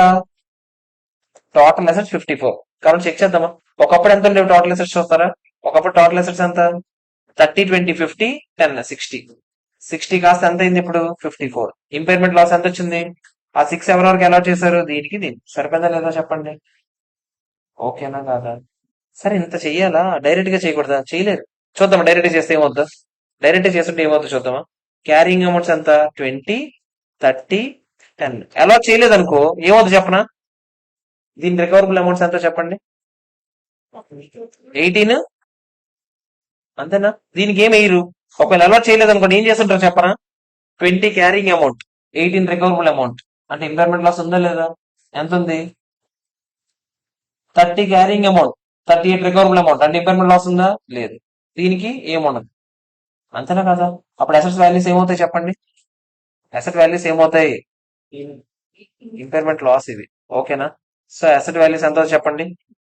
20 నుంచి 2 తీస్తే 18, 30 అలాగే ఉంటది. ఎంత వచ్చింది ఇప్పుడు అసెట్ టోటల్ చెప్పండి? 40 + 18 ఎంత? 58. ఇందాక ఎంత వచ్చింది? 50. సో అది కరెక్ట్ పద్ధతి కాదు. ఓకేనా? ఇలాగే చేద్దాం. ఓకేనా కాదా చెప్పండి? అర్థమైందా లేదా? అరే చాలా బేసిక్ సమ్మరా, కానీ ఇందులోనే మొత్తం పాయింట్స్ ఉన్నాయి యాక్చువల్లీ. అంటే ఇది కంటిన్యూషన్ చేయలేదు, ఇంకా కొత్త క్యారింగ్ అమౌంట్స్ అంతా ఇది అదని. యాక్చువల్లీ ఇదే బేస్, అన్ని సమ్స్ కి ఇదే బేస్. అర్థమైందా లేదా? ఒకసారి చూసుకోండి, ఎవరికైనా ఏమైనా డౌట్స్ ఉంటే అడగండి నాకు ఫస్ట్. ఈ పర్టికులర్ క్వశ్చన్ లో ఎవరికైనా ఏమైనా డౌట్స్ ఉంటే అడగండి. అరే మళ్ళీ చెప్తున్నాను, ఇదే బేస్ సమ్. దీని నుంచే బేసిక్ అంతా మొత్తం స్టార్ట్. రాజశేఖర్ గారి సమ్ పెద్ద నా ఫోన్ ఇసి నిజంగా ఇసిరియడం బెస్ట్.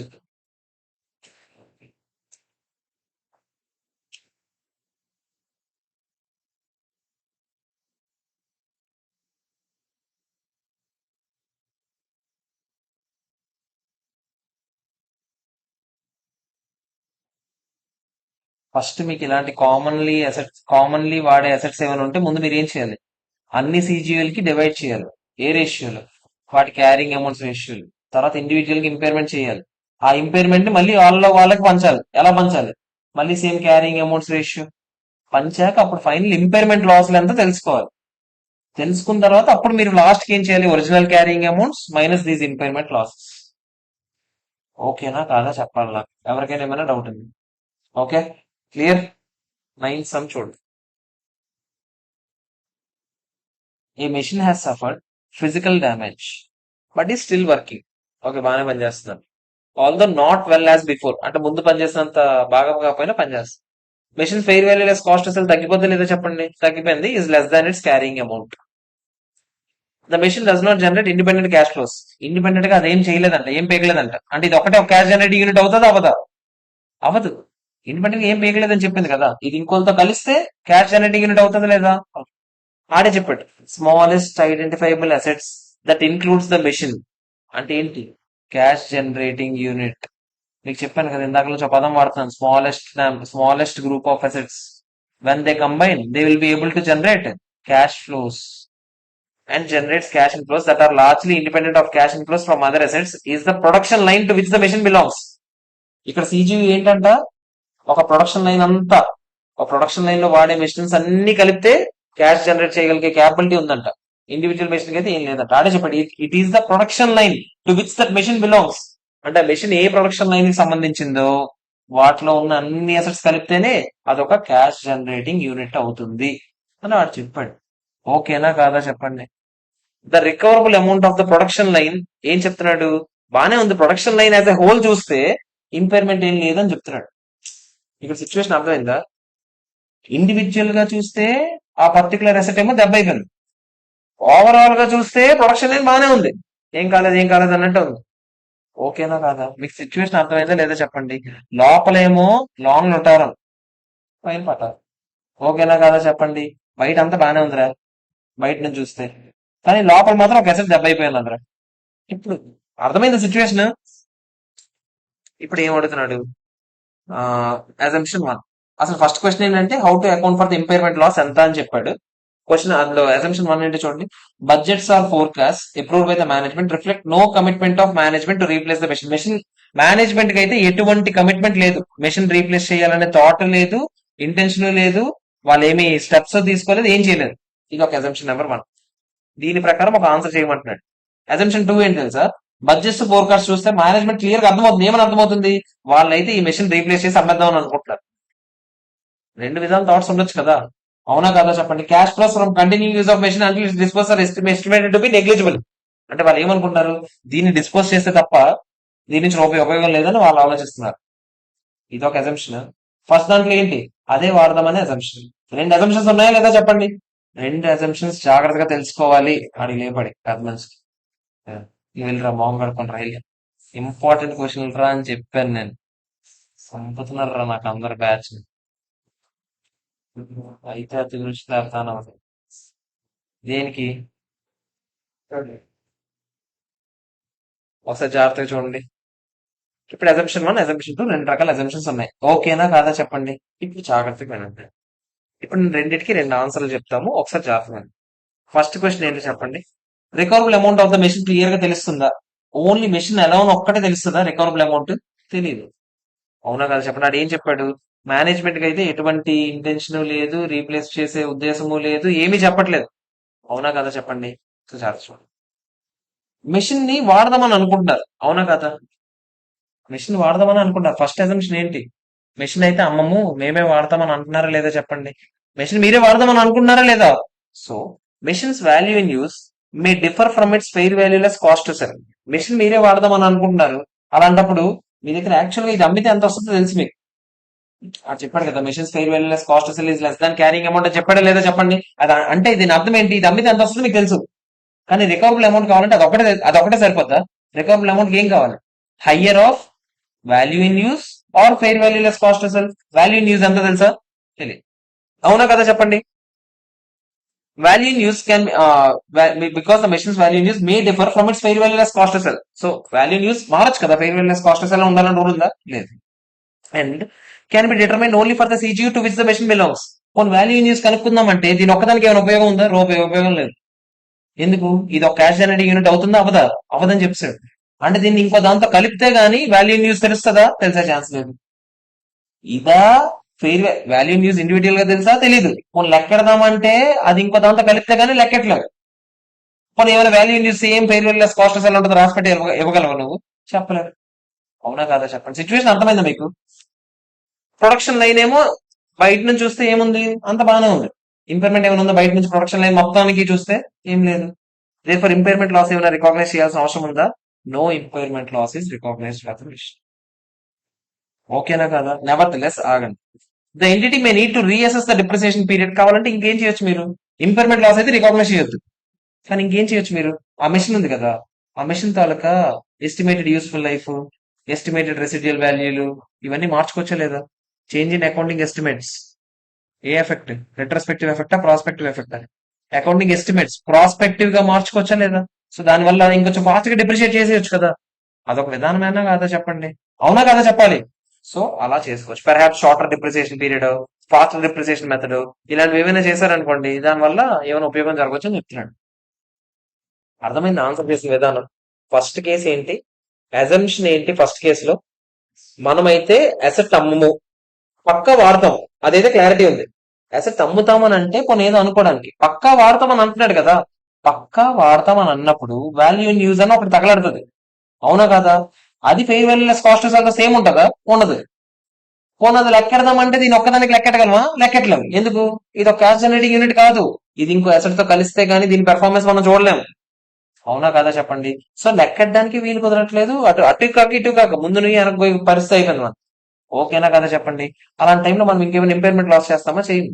మరి ఇంకే విధానం ఉంది? మరి ఇప్పుడు సార్ జనాలు తెలియాలి కదా సార్, అసెట్ కి అంత యూస్ఫుల్ లైఫ్ లేదు సార్, జనాలకి ఎలా తెలుస్తుంది సార్ అంటే ఒక పని చేయి, ఎస్టిమేట్ మార్చే. ఏం మారుస్తావు? డిప్రిసియేషన్ యూస్ఫుల్ లైఫ్ మార్చే, డిప్రిసియేషన్ రేట్ మార్చే. 10% వాడతావా? 20 వాడు, 30 వాడు, 40 వాడు. 2 years నుంచి రాదనిపిస్తుంది కదా, డిప్రిసియేషన్ రేట్ మార్చి. ఇంపైర్మెంట్ లాస్ అయితే రికాగ్నైజ్ చేయలేవు. ఎందుకు చేయలేవు? ఇప్పుడు నీకు చెప్పాను కదా రీజన్. అందుకే ఓకేనా కదా చెప్పండి. సెకండ్ కేసు కూడా చూసి మళ్ళీ వద్దాం ఇక్కడికి. ఓకేనా? సెకండ్ కేసు ఏంటి చెప్పండి. Machine value in use can be estimated to be close to it's fair values cost of disposal. ఎందుకు చెప్పండి. ఇక్కడ మీరు మామూలుగా ఆలోచించండి. సెకండ్ కేసు ఏంటి, మనం క్లియర్ గా ఏమనుకున్నాము, మెషిన్ అమ్మేద్దాం అనే క్లారిటీతో ఉన్నారా లేదా చూసుకోండి కావాలి. సెకండ్ అసెంప్షన్ ఏంటి, బడ్జెట్ ఫోర్కాస్ట్ చూస్తే reflect a commitment of the management to replace the machine and sell it in the near future. Cash flows from the continuing use of the machine until its disposal are estimated to be negligible. Cash flows ఏం రావని చెప్పారు అంటే వెంట వెంటనే అమ్మేస్తాం. So value in use ఉన్నా, simple గా చెప్పాలంటే అంతేనా కదా. వాల్యూ ఇన్ యూస్ ఉన్నా అయితే fair well less cost cell ఎంత కొంత ఉంటే రికవరబుల్ అమౌంట్ ఏమవుతుంది చెప్పండి. హైయర్ ఆఫ్ బోత్ అంటే fair well less cost cell అది మన దగ్గర ఉందా లేదా, ఉంది కదా. సో అప్పుడు రికవరబుల్ అమౌంట్ కనిపెట్టగలమా లేదా ఈసారి, కనిపెట్టగలం. దీని ఒక్కదానికి అవునా కదా చెప్పండి, కనిపెట్టగలం. So no recoverable amount of the machine can be determined ఈసారి and no consideration is given to cash generating unit to which the machine belongs. ఎందుకంటే మనం దీని ఒక్కదాన్ని సెపరేట్ గా లెక్కగలుగుతున్నాం ఈసారి. అవునా కాదా.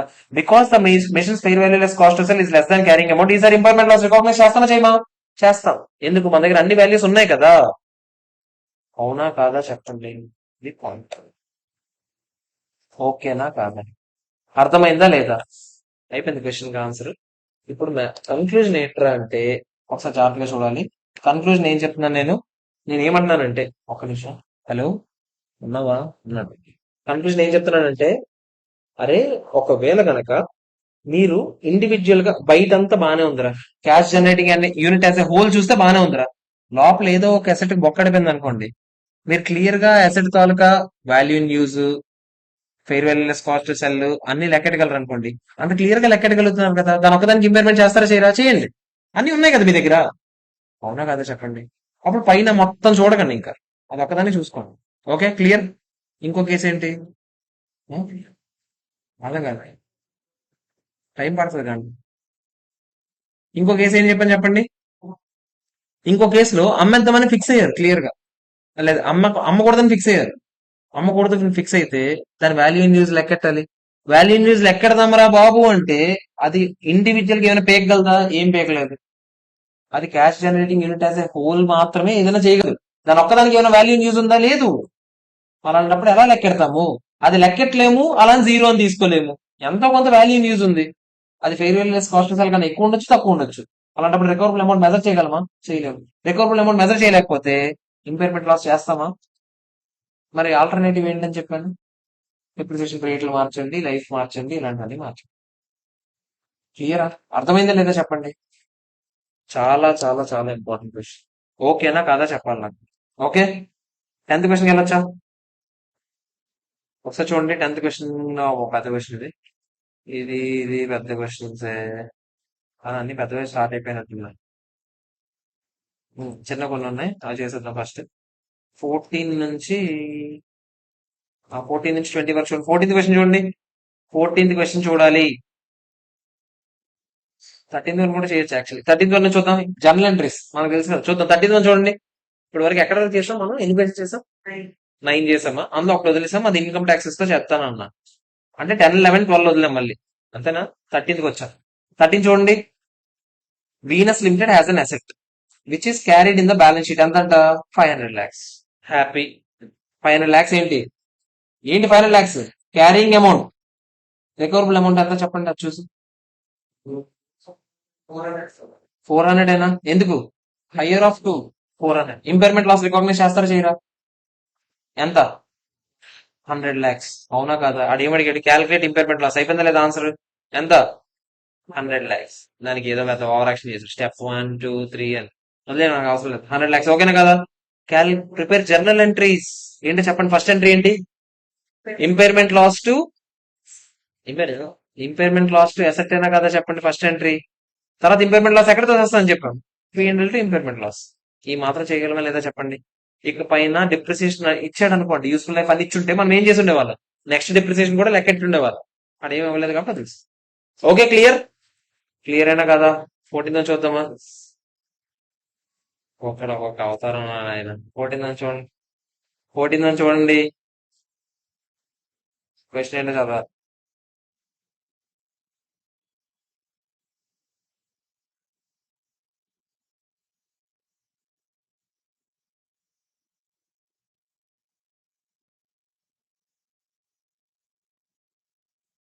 ఇక్కడ ఏమడుతున్నాడంటే పబ్లిషర్ 150 మ్యాగజైన్ టైటిల్స్ అంట. కాలమ్స్ రా. న్యూస్ పేపర్ ఉంటుందా? న్యూస్ పేపర్ లో కాలమ్స్ ఉంటాయా? ఈ కాలం లో స్లాట్ కి, ఈ కాలం లో స్లాట్ కి కొనుక్కుంటారు కదా. అవునా కాదా? సో అలా 150 మ్యాగజైన్ టైటిల్స్ ఉన్నాయి. Out of which 70 were purchased. మనమే ఒక 70 ఇంకెవరి దగ్గర నుంచి కొనుక్కొని వచ్చుకున్నామంట. అంటే ఇంకో పేపర్ ఒకటి ఉండేవాడు, ఆడు కొన్ని ఆ పేపర్ మూసాడు, ఆడి దగ్గర నుంచి లీగల్ గా ఆ రైట్స్ తీసుకున్నాను నేను, ఆ టైటిల్ వాడుకోవచ్చు ఇలాంటివన్నీ. ఇంకో 80 సెల్ఫ్ క్రియేటెడ్, మనమే సొంత తెలివితేటలతో వాడతాం. The price paid for purchase magazine title is recognised as an intangible asset. అంతే కదా. ఒక మ్యాగజైన్ టైటిల్ కొన్నామంటే అది అసెట్, అది అసెటే. కానీ దాన్ని ఇంటాంజిబుల్ కింద రికాగ్నైజ్ చేస్తాం, టాంజిబుల్ అసెట్ అవుతుంది. ఇంటాంజిబుల్ అసెటే కదా. అవునా కదా చెప్పండి. The cost of creating magazine titles and maintaining the existing titles are recognized as an expense as and when incurred. అంటే ఇప్పుడు ఆ, ఈ ఈ టైటిల్స్ మెయింటైన్ చేయడానికి మనకు అయ్యే ఖర్చులు, డే టు డే సాలరీస్, ఇవన్నీ తీసుకెళ్ళి ఏం చేస్తామంటే ఎప్పటికప్పుడు రెవెన్యూ కింద revenue expense recognition. Cash inflows from direct sales and advertising are identifiable for each magazine title. అంటే నాకు చెప్పండి, ప్రతి టైటిల్ నుంచి క్లియర్ గా ఎంత క్యాష్ ఫ్లోస్ వస్తాయి తెలుస్తాయి. అంటే ప్రతి title separate cash generating unit అవుతుందా లేదా? ఇక్కడ వరకు చదివితే అది అదే అవుతుంది. Titles are managed by customer segments. ఈ కస్టమర్ గ్రూప్ వాళ్ళకి ఈ టైటిల్, ఈ కస్టమర్ గ్రూప్ వాళ్ళకి ఇది, పాలిటిక్స్ కి ఇది, సినిమా వాళ్ళకి ఇది, ఇలాంటివి ఉంటాయి కదా. తర్వాత level of advertising income depends on the range of titles in the customer segment which the magazine title. కొంచెం డిపెండ్ అయి ఉంటుంది. అడ్వర్టైజింగ్ ఇన్కమ్ కూడా ఆ టైటిల్ బట్టి డిపెండ్ అయి ఉంటుంది.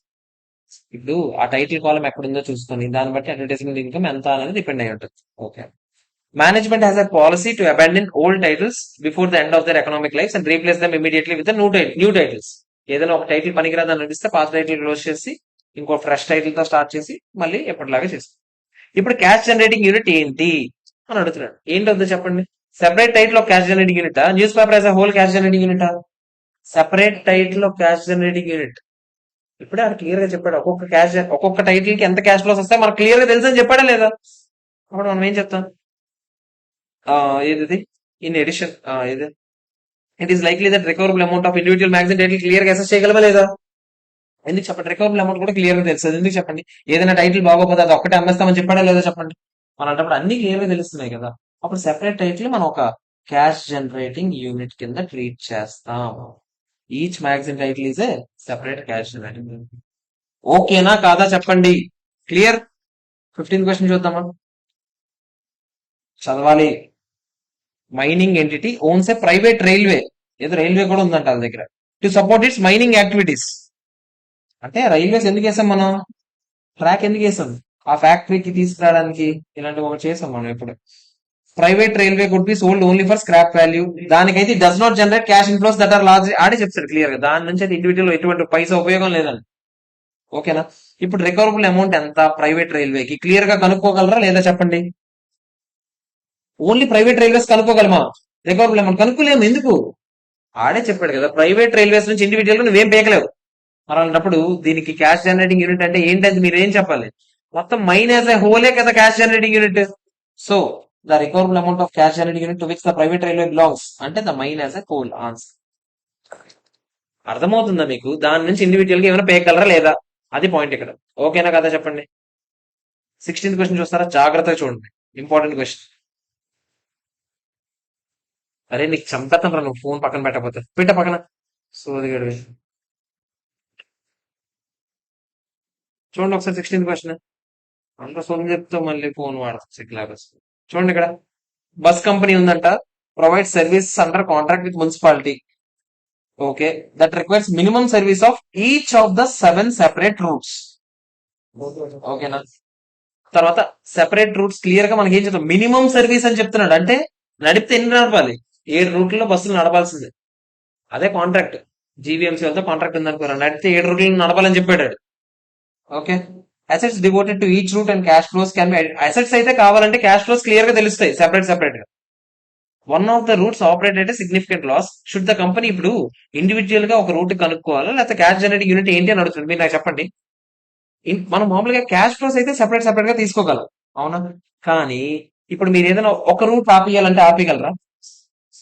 ఆపితే ఎన్ని ఆపాలి? మినిమం 7 ఆపాల్సిందే కదా చెప్పండి. అప్పుడు క్యాష్ జనరేటింగ్ యూనిట్ ఏంటంటే ఒక్కొక్క రూట్ అవుద్దా మొత్తం బస్ కంపెనీ అవుద్దా? సో సెపరేట్ రూట్ కైనా సరే బస్ కంపెనీ యాజ్ ఎ హోలే క్యాష్ జనరేటింగ్. అన్ని చూసుకోవాలి, అన్ని ఫ్యాక్టర్స్ చూసుకోవాలి. ఓకేనా కాదా చెప్పండి. 17th క్వశ్చన్ చూస్తారా? Significant raw material used for plant-wise final production is an intermediate product bought from plant X. Plant వైలో వాడబోయే ఫైనల్ ప్రొడక్ట్ ఏదైతే ఉందో ప్లాంట్ ఎక్స్ నుంచి కొనుక్కుంటామంట మనం. అది ప్లాంట్ ఎక్స్ వాళ్ళు తయారు చేస్తారు, దాన్ని కొనుక్కొని నేను ప్లాంట్ వై చేస్తాను. ఎక్స్ ప్రొడక్ట్స్ అన్ని వైకి అమ్ముతారంట. ఎక్స్ మందే, వై మందే. ఎక్స్ ప్రొడక్ట్స్ అన్ని ఏం చేస్తారు, వైకి అమ్ముతారంట. ట్రాన్స్ఫర్ ప్రైసింగ్ ఎస్ఎంబీలో చదువుకుంటాం మనం. అంటే మనవాళ్ళే కదా, మన యూనిట్సే కదా రెండు. మనవాళ్ళే ట్రాన్స్ఫర్ చేసుకుంటారు, ఒక ప్రైస్ ఫిక్స్ చేస్తారు. That passes all the margins to X. అంటే ఒక మార్జిన్ కి అమ్ముతాడు మనకి. ఓకేనా?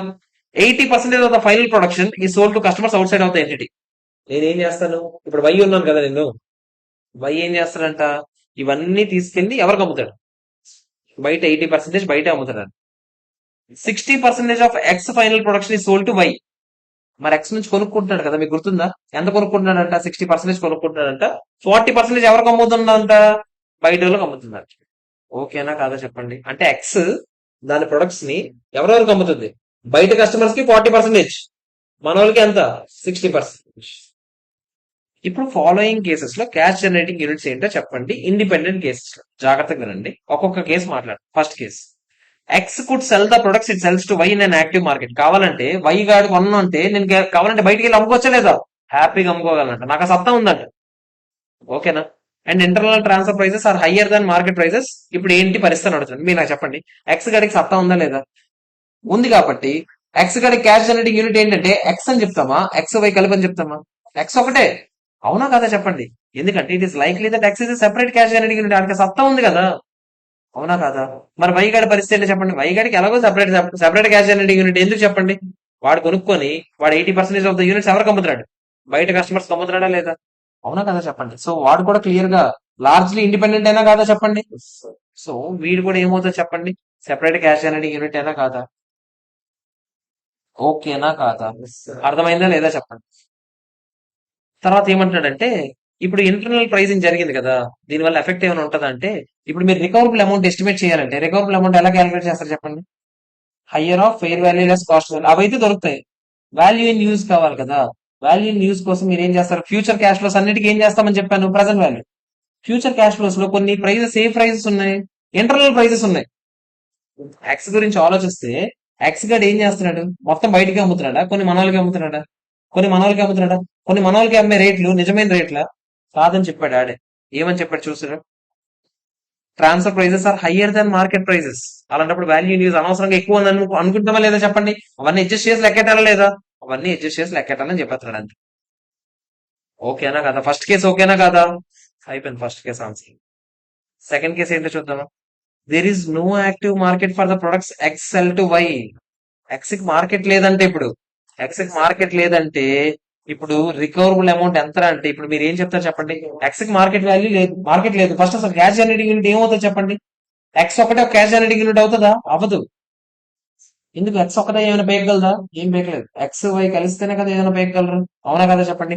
మరి అలాంటప్పుడు ఆడు ఏం చెప్తున్నాడు, it is like recoverable amount of each plan cannot be assessed independently. అవునా? Because majority of X production ఏమో ఇంటర్నల్ గా వాడుతున్నాము, దానికి మార్కెట్ లేదు అంటున్నారు. మరి అప్పుడు ఇంక ఇది మొత్తం డిపెండ్ అయ్యి ఉందా లేదా వై మీద? అవునా కదా చెప్పండి? So two plans manage together. So అలాంటప్పుడు ఎక్స్ అండ్ వై కలిపితేనే ఒక క్యాష్ జనరేటింగ్ యూనిట్ అవుతుంది. ఓకేనా కాదా?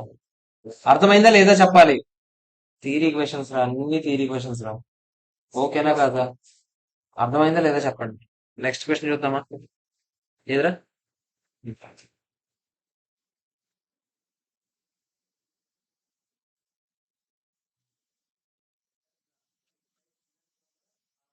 వైకి డిమాండ్ ఉంది, okay.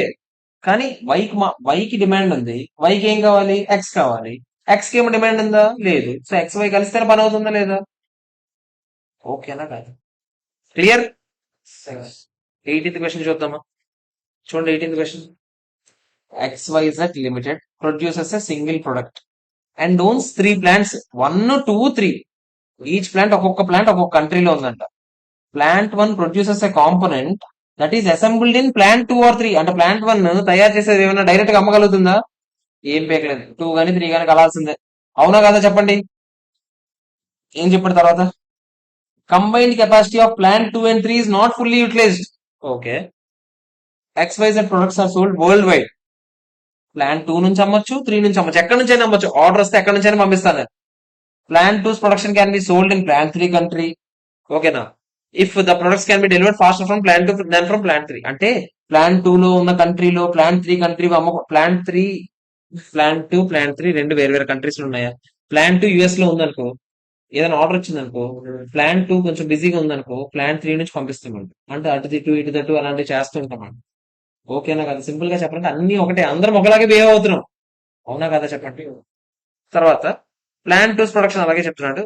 Utilisation levels of plant 2 and 3 depend on allocation of sales between two sides. వీళ్ళిద్దరు కూడా ఎలా పనిచేస్తారంట? అలోకేట్ చేసుకుంటారు ముందు, నీకెంత నాకెంత, నువ్వు కొంచెం పని చేస్తా నేను కొంచెం అలా చేసుకుంటా. There is no active market for plant A products. Plant 1 product అయితే యాక్టివ్ మార్కెట్ లేదు. అదైతే తెలుసు మీకు. ప్లాంట్ 1 ఖచ్చితంగా సెపరేట్ క్యాష్ జనరేట్ యూనిట్ అవుతుందా? అవ్వదు. ఇప్పుడు ఇంకో ఛాన్స్ ఉంది. ప్లాంట్ 2, 3 వేరు వేరే యూనిట్స్ అనుకోండి. అప్పుడు ప్లాంట్ 1 మనం ఏం చేస్తాం చెప్పండి? అలోకేట్ చేస్తాం. ఇందాక గుర్తుందా? Office head quarters, office building ఉంటే మనం ఏం చేస్తాం? సిజీ 1 కి 2 కి అలోకేట్ చేసామా? అలా చేసే ఛాన్స్ ఉంది, ప్రొవైడెడ్ ప్లాన్ 2, 3 సెపరేట్ అయ్యి ఉంటాయి. కానీ ఇక్కడ మీరు చూస్తే ప్లాన్ 2, 3 అసలు సెపరేట్ గా అమ్ముతున్నామా? మీరు ఇక్కడ చూస్తే ప్లాంట్ 2, 3 ఇండివిజువల్ గా అయితే ఏమీ పేకట్లేదు. ఎందుకు చెప్పండి? 2 లో ఉన్న కంట్రీలో 3 వచ్చేస్తుంది, 3 లో కంట్రీలో 2 వచ్చేస్తుంది. దాంది దీంది అలా ఏం లేదు. ప్రొడక్ట్ తయారైతే ఇక్కడ తయారవచ్చు, అక్కడ తయారవచ్చు, అసలు ఏమీ లేదు. అంటే అందరం ఒక్కలాగే బిహేవ్ చేస్తాం. అవునా కదా చెప్పండి? సో ప్లాన్ 2, 3 కూడా విడదీయగలమా? విడదీ. అలాంటప్పుడు క్యాష్ జనరేటింగ్ యూనిట్ ఏమవుతుంది? ఇంకా 1, 2, 3 కలిపితేనే క్యాష్ జనరేటింగ్ యూనిట్. ఓకేనా కాదా చెప్పండి? అర్థమైందా లేదా? సో 1, 2, 3 కలపాల్సిందే. ఓకేనా కాదా? అర్థమైందా లేదా? Okay, clear. చూడండి, అయిపోవచ్చు. ఒకసారి చూడండి, చిన్న క్వశ్చన్ ఉంది కదా, 19th క్వశ్చన్ చూడండి. Goodwill has been previously allocated to cash generating unit A. ఏకి అలాట్ చేసామంట goodwill. The goodwill allocated to A cannot be identified or associated with an asset group at a level lower than A except arbitrarily. అంటే simple గా చెప్పాలంటే good will ని అన్నిటితో కలిపే చూడగలం, కానీ సెపరేట్ గా చూడలేకపోతున్నాం. దాని నుంచి ఏ ఉపయోగం లేదు.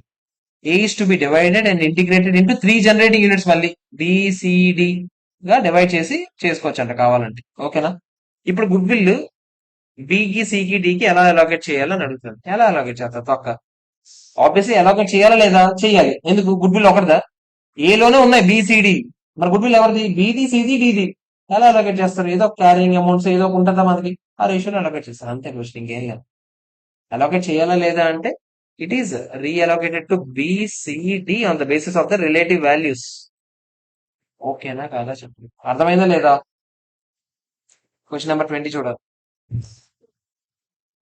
ఇదొద్దు, రేపు 21 తర్వాత చూడాలి. అవ్వలేదు సార్. ఫస్ట్ క్వశ్చన్ చూడండి, టెస్ట్ యువర్ నాలెడ్జ్ లో one word answer. Apex Limited is engaged in manufacturing of steel utensils. It owns a building for its headquarters. The building used to be fully occupied for internal use. Used to be fully occupied. However, recently the company has undertaken massive downsizing exercise. అంటే చాలా assets అమ్మేస్తుంది. ఎందుకురా బాబు ఇంత తలనొప్పి. As a result of which 1/3 of the building ఇప్పుడు ఏమైందంట? Vacate చేస్తారు. This vacant portion has now been given on lease for a period of 6 years. ఈ ఒక్క vacant portion ఒక్కటే మనం ఏం చేసామంట? 6 years లీజ్ కి ఇచ్చామంట. ఓకేనా? ఇప్పుడు సిజియు ఏంటి అని అడుగుతున్నాడు. క్యాష్ జనరేటింగ్ యూనిట్ ఏమవుతుంది అని అడుగుతున్నాడు. మీరు ఇక్కడ చూస్తే ముఖ్యంగా మీరు ఈ బిల్డింగ్ మేజర్ గా దేనికి వాడుతున్నారు చెప్పండి? 1/3 బిల్డింగ్ మాత్రం మీరు ఏం చేస్తున్నారు? రెంట్ కి ఇస్తున్నారు. కానీ 2/3 బిల్డింగ్ దేనికి వాడుతున్నారు? అదే మన కోసం వాడుకుంటాం లేదా చెప్పండి? అవునా కాదా? సో క్యాష్ జనరేటింగ్ యూనిట్ ఎంత అంటే 1/3 ని సెపరేట్ గా దీన్ని వేరేగా చూడం. మెజారిటీగా దేనికి చూస్తున్నాం మనం? Is the building as a whole, as a primary purpose. ఏంటి ఇక్కడ? మీరు బిల్డింగ్ మీ మెయిన్ పర్పస్ లీజ్ కి ఇద్దామని ఇదంతా చేశారా?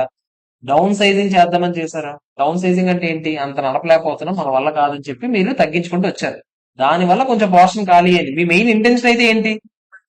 మ్యానుఫాక్చరింగ్ వాడదామనే కదా. సో క్యాష్ జనరేటింగ్ యూనిట్ ఒక్క సెపరేట్ గా 1/3 వేరేగా 2/3 వేరే లెక్కేస్తారా? మొత్తం బిల్డింగ్ యాజ్ ఎ హోల్ కి లెక్క. ఓకేనా కాదా చెప్పండి? అర్థమైందా లేదా? ఓకే. ప్రైమరీ పర్పస్ కనుక లీజ్ కోసమే అని ఇచ్చుంటే అప్పుడు అది ఒక్కటే వేరే అసెట్, ఇది ఒక్కటే వేరే క్యాష్ జనరేటింగ్ యూనిట్. సెపరేట్ గా రికవరబుల్ అమౌంట్, సెపరేట్ గా క్యారింగ్ అమౌంట్స్ అన్ని సెపరేట్ చేసి. ఓకేనా కాదు? ఉమ్. అంతే. అక్కడ నీకు క్లియర్ గా ఇంటెన్షన్ ఏంటో చూడాలి. అఫ్ కోర్స్ అది కూడా చూడాలి. వాడి ఇంటెన్షన్ కనుక ఇలా చేద్దామనే అన్న ఉద్దేశంతోనే ఉన్నాడు అనుకో, అప్పుడు కూడా మనం ఏం చేస్తాము? ఇంటెన్షన్ గనక ఒకవేళ డౌన్ సైజింగ్ కోసమే చేసాము, అందులో భాగంగా లీజ్ కి ఇచ్చామనుకో, ఇప్పటికీ నీ ఇంటెన్షన్ ఏంటి? దేనికోసం వాడదామని? నువ్వు నీ కార్పొరేట్ యూస్ కోసం వాడుకుందామనే కదా అనుకుంటాం. సో అప్పుడు కూడా బిల్డింగ్ యాజ్ ఎ హోల్ చూస్తాం. ఒకవేళ లేదు లీజ్ కి ఇద్దామనే ఉద్దేశంతో ఖాళీ చేయించాం అనుకో, అప్పుడు అది ఏమవుతుంది? ఆ లీజ్ కి ఇచ్చిన పోర్షన్ ఒకటే సెపరేట్ క్యాష్ జనరేటింగ్ యూనిట్, మిగతా పోర్షన్ అంతా సెపరేట్ క్యాష్ జనరేటింగ్. ఓకేనా కాదా? అర్థమైందా లేదా? ఒక 2 minutes బ్రేక్ తీసుకోండి.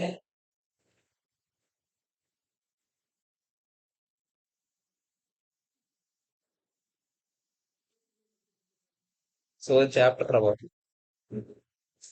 ఎన్ని అయ్యాయి అసలు? ఏముండదు, సమస్య చేస్తే కదా ఇంట్రెస్ట్ రావడానికి. ఆ? అందులో ఆ థీరీ పార్ట్ థీరీ కాదు. ఆ థీరీ ఒకసారి ఓపెన్ చేయలేదు. దీని ఆన్సర్స్ తాలూకు స్టెప్స్ అవే చేయలేదు, ఇంకా స్టార్ట్ చేయలేదు మనం, ఇంకా పెద్ద సమ్ స్టార్ట్ చేయలేదు ఇంకా. ఉంది, సమ్ చేయాలి. ఇప్పుడు అలోకేట్ చేయడమే, ఇప్పుడు చూపిస్తాను. ఆహా, కాదు. ఎలా సక్సెస్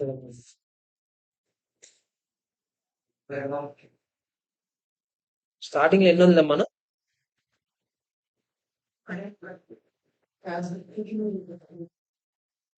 ఇంకెన్ని క్వశ్చన్స్ ఉన్నాయి నాకు చెప్పండి ఒకసారి, ఎన్ని వదిలేమో ఒకసారి.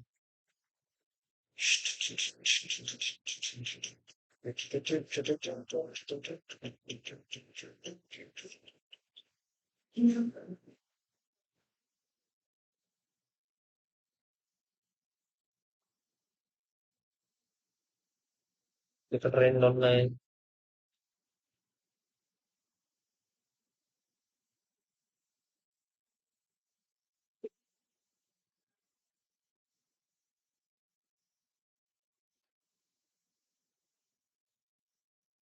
ఇక్కడ 13 ఉన్నాయి, 15 ఉన్నాయి ఇక్కడ. ఎన్ని ఉన్నాయి ఫస్ట్ 21 లో? ఎన్ని వదిలాం ఫస్ట్ 21 లో?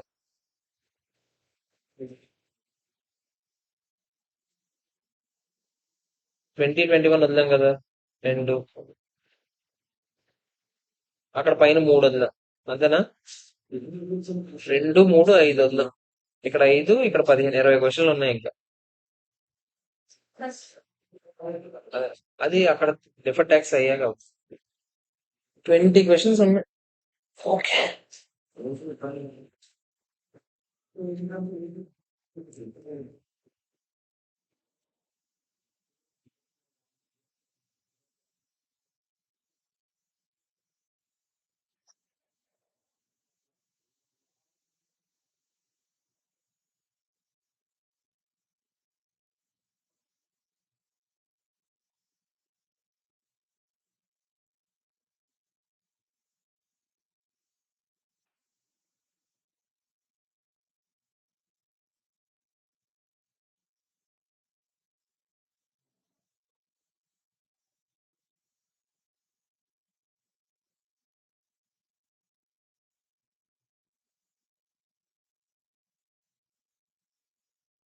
11th వన్ దగ్గర రాసుకోండి. 11th క్వశ్చన్ దగ్గర to be discussed with Indus 103 అని రాసుకోండి. 11th క్వశ్చన్ పేజ్ నెంబర్ వచ్చేసి 50. బిజినెస్ కాంబినేషన్ అయ్యాకే అవుతుంది. ఎన్సీఏ అంటే ఏంటి చెప్పాలి కదా, కాన్సెప్ట్ డిస్కషన్.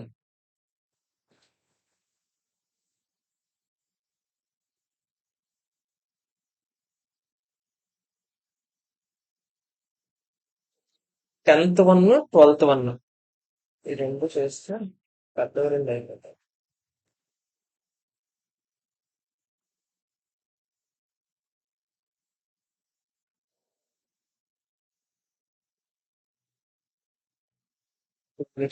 స్టార్ట్ చేద్దాం.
అదే టైమ్ ఎఫ్ఆర్ ప్రతిరోజు నిన్నటి నుంచి ఆల్రెడీ లాస్ట్ నిన్న క్లాస్ మొన్న క్లాస్ ఎంతసేపు అయింది తెలుసా? గంట 10 నిమిషాలు అయింది.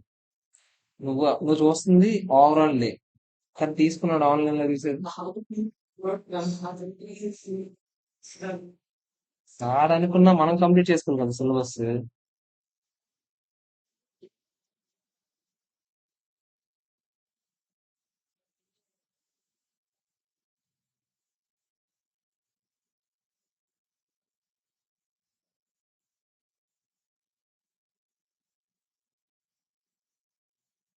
అట్లా దెబ్బ అయిపోతుంది. ఇప్పుడు అన్ని బాగానే ఉంటాయి, అందుకనే ఆలోచిస్తున్నా. సర్లే, రెండు చిన్న ప్రాబ్లమ్స్ అయ్యి రెండు సమస్యస్ క్లోజ్ చేసుకుందాం. ఒకసారి జాగ్రత్త చూడండి. రెండు సమస్యస్ క్లోజ్ చేసుకుందాం చూడండి. ఇప్పుడు సమస్య చేస్తాము, ఏం ప్రాబ్లం లేదు, ఒకసారి జాగ్రత్త చూడండి. ఆన్ 1st April 2001 క్యాలిక్యులేటర్ తీయండి. సమస్య చేస్తాము, క్యాలిక్యులేటర్ తీయండి. Venus acquired 100% of Saturn limited for 4 lakhs పెట్టి కొనుక్కుంది. ఓకేనా? Fair value of net identifiable assets ఎంత అంట? 3,20,000. గుడ్ విల్ ఎంత అప్పుడు? 80,000 అయినా కదా? ఉందనే కదా చెప్పండి. మీరు డబ్బులు పెట్టింది 4 లక్షలు రా కంపెనీలో. దానికి సంబంధించిన అసెట్స్ ఎంత ఎక్వైర్ చేసుకున్నారు? 3,20,000. మిగతా 80,000 ఏమవుతుంది? గుడ్ విల్ అయినా కదా చెప్పండి. సాటర్న్ లిమిటెడ్ ఏ బిజినెస్ లో ఉందంట? Mining business. Government cancel all the licences given to it in few states. దీనివల్ల సాటర్న్ లిమిటెడ్ రెవెన్యూ ఏమైందంట? Estimated to get reduced by 30%. The adverse change in market.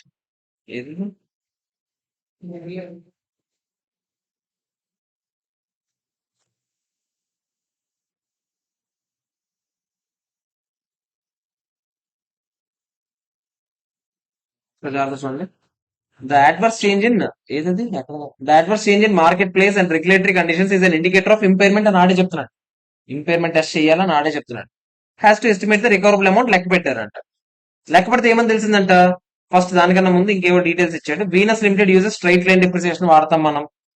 Useful life of Saturn Limited assets is estimated to be 20 years with no residual value. వాళ్ళు estimate చేసేటప్పుడు 20 years వాళ్ళ useful life, residual value ఉండదని అనుకుంటున్నారు. No independent cash inflows can be identified to any individual assets. అంటే cash generating unit ఏమవుతుంది, మొత్తం కలిపే కదా ఇండివిజువల్ అసెట్స్ చూస్తామా, చూడండి. So the entire operation of Saturn Limited మొత్తం కలిపి ఏంటి, ఒక క్యాష్ జనరేటింగ్ యూనిట్ అని ఆడే చెప్తున్నాడు. అది చెప్పకపోయినా కూడా మనం అదే కదా అనుకుంటాం, అవునా కదా చెప్పండి. ఎందుకంటే ఇండిపెండెంట్ గా ఒక అసెట్ నుంచి ఏ ఉపయోగం లేకపోయినప్పుడు మొత్తానికి కలిపి చూస్తాం. Saturn limited as a whole, Saturn limited నుంచి మనకి ఏమేమి వచ్చాయి చెప్పండి. ఒక గుడ్ విల్ వచ్చింది, సమ్ అసెట్స్ అన్ని కలిపి 3,20,000 వచ్చింది, అవన్నీ కలిపి ఎస్టిమేట్ చేస్తాం. ఎందుకు, అది మొత్తం కలిపి ఒక క్యాష్ జనరేటింగ్ యూనిట్ అయ్యింది కాబట్టి. Due to regulatory entangle value it is not possible to determine the selling price. Selling price కనుక్కోలేకపోతున్నాం అండి. ఓకేనా, సెల్లింగ్ ప్రైస్ అంటే fair value less cost to sell కనుక్కోలేకపోతున్నాం అని చెప్పాడు. కానీ వాల్యూ ఇన్ యూజ్ ఎంత ఎస్టిమేట్ చేస్తున్నాము, 2,12,000. Okay, suppose by 31st March 2005 the government reinstates the licence of Saturn Limited. అంటే మనం ఇప్పుడు ఫస్ట్ ఇప్పటికి 31st March 2003 రోజున ఏం జరిగింది చెప్పండి, గవర్నమెంట్ క్యాన్సిల్ చేసింది లైసెన్సెస్, అవునా కాదా. మళ్ళీ రీఇన్స్టేట్ చేసిన లైసెన్సెస్ 31st March 2005. మనం అది తర్వాత చేద్దాం, ఆ part of the question. First part of the question చేద్దాం. ఫస్ట్ మనం ఎప్పుడు కొన్నాం మా కంపెనీని, 1st April 2001, అవునా కదా చెప్పండి. అప్పుడు మీకు ఏమేమి వచ్చాయి చెప్పండి, 80,000 గుడ్ విల్ వచ్చింది, 3,20,000 అదర్ అసెట్స్ వచ్చాయి. ఒప్పుకుంటారా లేదా చెప్పండి, మీరు నాకు చెప్పండి. గుడ్ విల్ కి ఆడేమైనా ఇది కొనుక్కున్న గుడ్ విల్ గురించి ఏం చెప్పలేదు. గుడ్ విల్ మనం ఏం డిప్రిసియేషన్ ఏము, ఎందుకు బిజినెస్ కాంబినేషన్ అక్వైర్ చేసుకున్న గుడ్ విల్ కాబట్టి దీనికి కేవలం ఇంపైర్మెంట్ లాస్ మాత్రమే వేస్తాము. మొన్న కూడా ఎక్కడో ఇదే సమ్ చేసాం ఏదో, తర్వాత చూద్దాం లేరా, 103లో చెప్తాను. సేమ్ గుడ్ విల్ కి మనం ఎక్కడ డిప్రిసియేషన్ ఏం, ఓకేనా. సో గుడ్ విల్ అలాగే 80,000 కాస్త ఎంత ఉంటది, 80,000 ఉంటుంది. మీకు గుర్తుంటే ఇంపైర్మెంట్ చేసేటప్పుడు ఇంపైర్మెంట్ లాస్ వస్తే ఫస్ట్ దేనికి వేస్తాం చెప్పండి, మొత్తం గుడ్ విల్ వేసేస్తాం. తర్వాత మీకు గుర్తుందా ఎందులో చేసాం, ఇది 105 లో చేసినట్టున్నాం, అదే అసెట్స్ హెల్డ్ ఫర్ సేల్ లో చేసాం. ఫస్ట్ గుడ్ విల్ వేసే వాళ్ళం, తర్వాత మిగతా ఉంటే ఓన్లీ 105 కి సంబంధించిన అసెట్స్ మీదే అలాగే అలోకేట్ చేసేవాళ్ళం, అవునా కదా. సేమ్ లాజిక్, ఓకేనా. ఇంపైర్మెంట్ లాస్ మాత్రం వేస్తాం, డిప్రిసియేషన్ వేస్తాం, గుడ్ విల్ కి వేయకూడదు, ఓకేనా కాదా చెప్పండి. ఓకే, మరి మిగతా అసెట్స్ యూస్ఫుల్ లైఫ్ ఎంత ఎక్స్పెక్ట్ చేశారు, 20 years ఏనా, అంటే 3,20,000. ఎన్ని ఇయర్స్, 20 years. ఇప్పటికి ఎన్ని ఇయర్స్ అయిపోయింది, 1st April 2001 నుంచి 31st March 2003 వరకు వచ్చామంటే 2 years అయిపోయిందా లేదా. 2 years ఎంత డిప్రిసియేషన్ అయిపోయిందో చెప్పండి.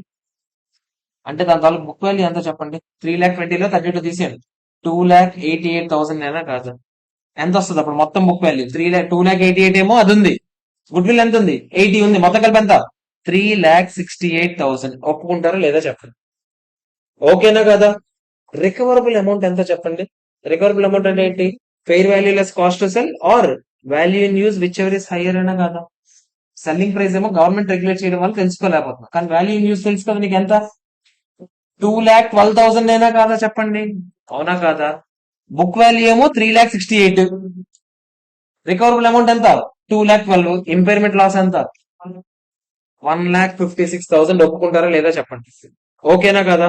ఈ 1,56,000 ఇంపైర్మెంట్ లాస్ ని దేనికి అలాట్ చేస్తారు చెప్పండి, ఫస్ట్ గుడ్ విల్ కి కంప్లీట్ గా ఇచ్చేస్తారు, ఇంకా మిగిలితే ఇంకేమేమి ఉన్నాయో దానికి అలాట్ చేసేవాళ్ళం, కానీ ఇక్కడ మిగిలింది ఇంకొకటే, అదర్ అసెట్స్ అన్ని కలిపి ఒకటి, అవునా కదా చెప్పండి. సో గుడ్ విల్ కి ఎంత వేస్తాను, 1,56,000, మొత్తం 80,000 దానికి వేసేస్తాను, ఇంకెంత మిగిలితే చెప్పండి, 76,000 మాత్రమే దేనికి వేస్తాను, మిగతా అసెట్స్ కి వేస్తాను. నాకు ఇప్పుడు కొత్త క్యారీయింగ్ అమౌంట్ చెప్పగలరా, గుడ్ విల్ ఎంత, 0, అదర్ అసెట్స్ ఎంత, 2,88,000 లో 76 పోయింది, ఎంత ఎంత, 2,10,000 12,000 అయినా కాదా చెప్పండి, ఓకేనా కాదా. ఎవరికైనా ఏమైనా డౌట్ ఉందా, ఇది కొత్త అమౌంట్స్, ఓకేనా కాదా చెప్పండి. మళ్ళీ ఏం జరిగింది ఇప్పుడు చూద్దామా, మళ్ళీ ఏం జరిగింది, 31st March 2005, 31st March 2005 కి వెళ్ళాలంటే అప్పటికి మళ్ళీ ఏం జరుగుతుంటుంది చెప్పండి, మళ్ళీ డిప్రిసియేషన్ వేసి ఉంటామా లేదా, ఆగండి, దానికన్నా ముందు ఇంకేమైనా చెప్పాడా, దానికన్నా ముందు పాయింట్స్ ఏమైనా చెప్పాడండి, ఆగండి. అసలు ఆ రోజు మొత్తం ఏం జరిగిందో చూసేద్దాం. 31st March 2005 మళ్ళీ లైసెన్స్లు ఇచ్చారంట, మళ్ళీ నడుపుకోమన్నారు మనకి. Management expects a favourable change, ఇప్పుడు మళ్ళీ మనకి హ్యాపీ అనుకున్నాం. This is an indicator that impairment loss మళ్ళీ ఏం చేయొచ్చు, రివర్స్ చేసే ఛాన్స్ ఉందని అనుకుంటున్నారు. రికవరబుల్ అమౌంట్ ఎంత అంట, కొత్త recoverable amount fair value less cost cell amount 2,90,000 అంట. వాల్యూ ఇన్ యూజ్ అంత అంట 3,04,000 అంట. ఓకేనా కాదా చెప్పండి, అవునా కాదా? ఇప్పుడు జాగ్రత్తగా వినండి ఒకసారి. ఫస్ట్ మీకు ఒక కాన్సెప్ట్ చెప్పాలి, రివర్సల్ ఆఫ్ ఇంపైర్మెంట్ లాస్ గురించి ఒకసారి చెప్పండి. రివర్సల్ ఆఫ్ ఇంపైర్మెంట్ లాస్ విషయంలో మీరు కొన్ని విషయాలు గుర్తుపెట్టుకోవాలి. Impairment loss on goodwill cannot be reversed. మీరు ఇందాక ఇంపైర్మెంట్ లాస్ దేనికి వేశారు? గుడ్ విల్ కి 80,000 వేశారు, మిగతా వాటికి ఎంత వేశారు? 76,000. రివర్స్ చేసే సందర్భాల్లో గుడ్ విల్ మీద ఇంపైర్మెంట్ లాస్ రివర్స్ చేయొచ్చా? చెయ్యకూడదు. ఇది మీరు ముఖ్యంగా గుర్తుపెట్టుకోవాల్సిన పాయింట్. ఓకేనా కాదా? తర్వాత ఏంటి? Increased carrying amount of asset. అదే మామూలు మిగతా అసెట్స్ ఉన్నాయి కదా, దాన్ని కూడా రివర్స్ చేయాలని అనుకుంటే రివర్స్ చేసేటప్పుడు ఎంతవరకు రివర్స్ చేయొచ్చంట? ఇంపైర్మెంట్ లాస్ ఎంతవరకు రివర్స్ చేయొచ్చంట? ఒకవేళ అసలు ఇంపైర్మెంట్ లాసే లేకపోయి ఉంటే యాజ్ ఆన్ డేట్ ఎంత ఉండేది అని లెక్కెట్టాలి. ఇంపైర్మెంట్ లాస్ లేకపోయింటే అసలు స్టార్టింగ్ లో ఎసెట్ ఎంత కొందా చెప్పండి? 3,20,000 అయినా కదా, అవునా కాదా చెప్పండి? అసలు ఇంపైర్మెంట్ లేకపోయింటే ఇప్పుడు ఎన్ని ఇయర్స్ అయ్యాయి? 4 ఇయర్స్. ఇందాక 2 ఇయర్స్. 3 నుంచి 31st March 2003 నుంచి 31st March 2005 వరకు ఎన్ని ఇయర్స్? 2 ఇయర్స్. మొత్తం 4 ఇయర్స్ అయిందా? అసలు ఇలా జరగపోయి ఉంటే ఇంపైర్మెంట్ లాస్ లేకపోయింటే దీని బుక్ వాల్యూ ఎంత ఉండేది? 3,20,000 నుంచి మీరు ఎంత తీసేయాలి? ఇంటూ 4/20 డిప్రిసియేషన్ అయినా అంటే 64,000 తీసేస్తే ఎంత? ఎంత? 2,56,000 అయినా కాదా చెప్పండి? అంటే మీరు రివర్స్ చేస్తే మాక్సిమం ఎంత వరకు రివర్స్ చేయొచ్చు? 2 అంటే దాని అసెట్ కాస్ట్ కాస్త 2,56,000 వరకు వెళ్ళొచ్చు. అంతకు మించి వెళ్ళొచ్చా? వెళ్ళకూడదు. దాని తర్వాత కరెంట్ అమౌంట్ ఎంత ఉందో చూద్దామా? దాని తర్వాత కరెంట్ క్యారింగ్ అమౌంట్ ఎంత? రివైజ్డ్ క్యారింగ్ అమౌంట్ ఇందాకలే చెప్పారు ఎంత? ఇది ఎన్ని ఇయర్స్ కి? ఇది కొత్తది కదా, కొత్త సెట్. అదే రివైజ్ చేసాం కదా 2 ఇయర్స్ తర్వాత. 2 ఇయర్స్ తర్వాత రివైజ్ చేస్తే ఎంత తెలిసింది? 2,12,000 అని తెలిసింది కదా. ఇంకా ఎన్ని ఇయర్స్ ఉన్నాయి? 18 ఇయర్స్ ఉన్నాయి. 20 ఇయర్స్ లో 2 ఇయర్స్ అయిపోయిందా? ఇంకా 18 ఇయర్స్ ఉన్నాయంటే ఇప్పుడు 2 ఇయర్స్ కి ఎంత డిప్రిసియేషన్ ఉంటుంది? డివైడ్ బై 18 ఇంటూ 2 అనొచ్చా? అంతేనా కదా? రివైజ్ డిప్రిసియేషన్ అదేనా కాదా? ఎంత చెప్పండి? నేను ఒకసారి జాగ్రత్త విని ఒకసారి ఇక్కడ చూడండి, ఒకసారి ఇక్కడ చూడరా ప్లీజ్, దయచేసి చూడండి. Good will, other assets. ఓకేనా? గుడ్ విల్ ఎంత? 80,000. అదర్ అసెట్స్ ఎంత? 2 ఇయర్స్ అయిందా? 2 ఇయర్స్ కి దీన్ని డిప్రిసియేషన్ వేస్తావా? ఇయ్యు. సో ఇది కాస్త ఎంత ఉంటది? ఇది ఎప్పుడు? 1st April 2001. ఇది 31st March 2003కి నేను వెళ్తున్నా. అంతేనా కదా చెప్పండి? ఇది కాస్త 2 ఇయర్స్ డిప్రిసియేషన్ అయిపోయింటదా? ఎలా లెక్కెట్టుంటావు? 320/20 ఇంటూ 2. అప్పుడు ఎంత? 32,000 తీస్తే మనం ఎంత అనుకున్నాము? 2,88,000 లెక్కెడతాం. అవునా కాదా చెప్పండి? అవునా కాదా? ఇప్పుడు మళ్ళీ నేను ఏమంటున్నాను, ఇంపైర్మెంట్ లాస్ చేసాం. ఇంపైర్మెంట్ లాస్ ఎంత చేసాము? మొత్తం కలిపి ఇంపైర్మెంట్ లాస్ ఈ రెండు కలిపి ఎంత? 80 + 288 ఎంత? ఎంత? ఎంతరా? 80 + 288 3,68,000 ఏనా? కానీ ఫెయిర్ వాల్యూ లెస్ కాస్ట్ అసలు తెలియదు. దాని తర్వాత ఇంకోటి ఏదో తెలుసు, ఏంటది? వాల్యూ ఇన్ యూస్ తెలుసు. ఎంత? 2,12,000. ఇంపైర్మెంట్ లాస్ ఎంత చెప్పండి? 1,56,000 ఇంపైర్మెంట్ లాస్ వచ్చిందా? ఆ ఇంపైర్మెంట్ లాస్ ని ఎలా అలోకేట్ చేసాం చెప్పండి? దీనికేమో మొత్తం 80,000 వేస్తాం. అవునా కదా? ఇంకా అసెట్ ఇది ఒకటే ఉంది. ఒకవేళ 2-3 ఉంటే మనం ఏం చేసి ఉండేవాళ్ళం? వాటి క్యారింగ్ అమౌంట్స్ లో చేసి ఉండేవాళ్ళం. కానీ ఇది ఒకటే ఉంది కదా, ఈ మొత్తానికి వేసేయాలో లేదో చెప్పండి? ఎంత వేస్తాం? 80 ఏసీగా, ఇంకా మిగిలిన 76 కాబట్టి 76 ఇక్కడ వేసాను. ఓకేనా కాదా చెప్పండి? అర్థమైందా లేదా? 80లో 80 పోగా ఎంత ఉంది? ఇది 0. ఇది ఎంత ఉంది చెప్పండి? ఇది ఎప్పటికి ఇదంతా? 31st March 2003కే. ఇంకా ఇప్పుడు నేను ఎక్కడికి వెళ్ళమన్నాను? 31st March 2005కి వెళ్ళమన్నాను. అక్కడ వరకు వెళ్ళాలంటే మళ్ళీ ఇది కాస్త 0 ఎలాగో 0. ఇది 2 ఇయర్స్ డిప్రిసియేషన్ అయ్యి ఉంటుందా లేదా చెప్పండి? 2 ఇయర్స్ డిప్రిసియేషన్ అయ్యి ఉంటుందా లేదా? ఎంత అయ్యి ఉంటుంది? 2,12,000. ఇంకెన్ని ఇయర్స్ ఉన్నది? 18 ఇయర్స్. 2 ఇయర్స్ కి ఎంత? ఇంటూ 2 ఏనా? ఎంత చెప్పండి? తీసేస్తే ఎంత చెప్పండి? ఎంత? 1,88,400. ఓకేనా కాదా చెప్పండి? ఒప్పుకుంటారా లేదా? ఇది ప్రస్తుతానికి దీని తాలూకు బుక్ వాల్యూ. మనకు ఒకటి తెలుసు, ఇప్పుడు రివర్స్ చేయాలంటే మాక్సిమం ఎంత వరకు వెళ్ళొచ్చు కాస్ట్ అనేది తెలుసు. ఎంత వరకు వెళ్ళొచ్చు చెప్పండి? As if no impairment loss. అసలు ఇంపైర్మెంట్ లాసే లేకపోయింటే హ్యాపీగా స్టార్టింగ్ నుంచి 3,20,000 ఉంది కదా, ఆ 3,20,000 కాస్త డివైడ్ బై 20 ఇంటూ 4 ఇయర్స్ అయింది. ఇప్పటికి 4 ఇయర్స్ వేసేవాళ్ళమా? ఎంత చెప్పండి అప్పుడు?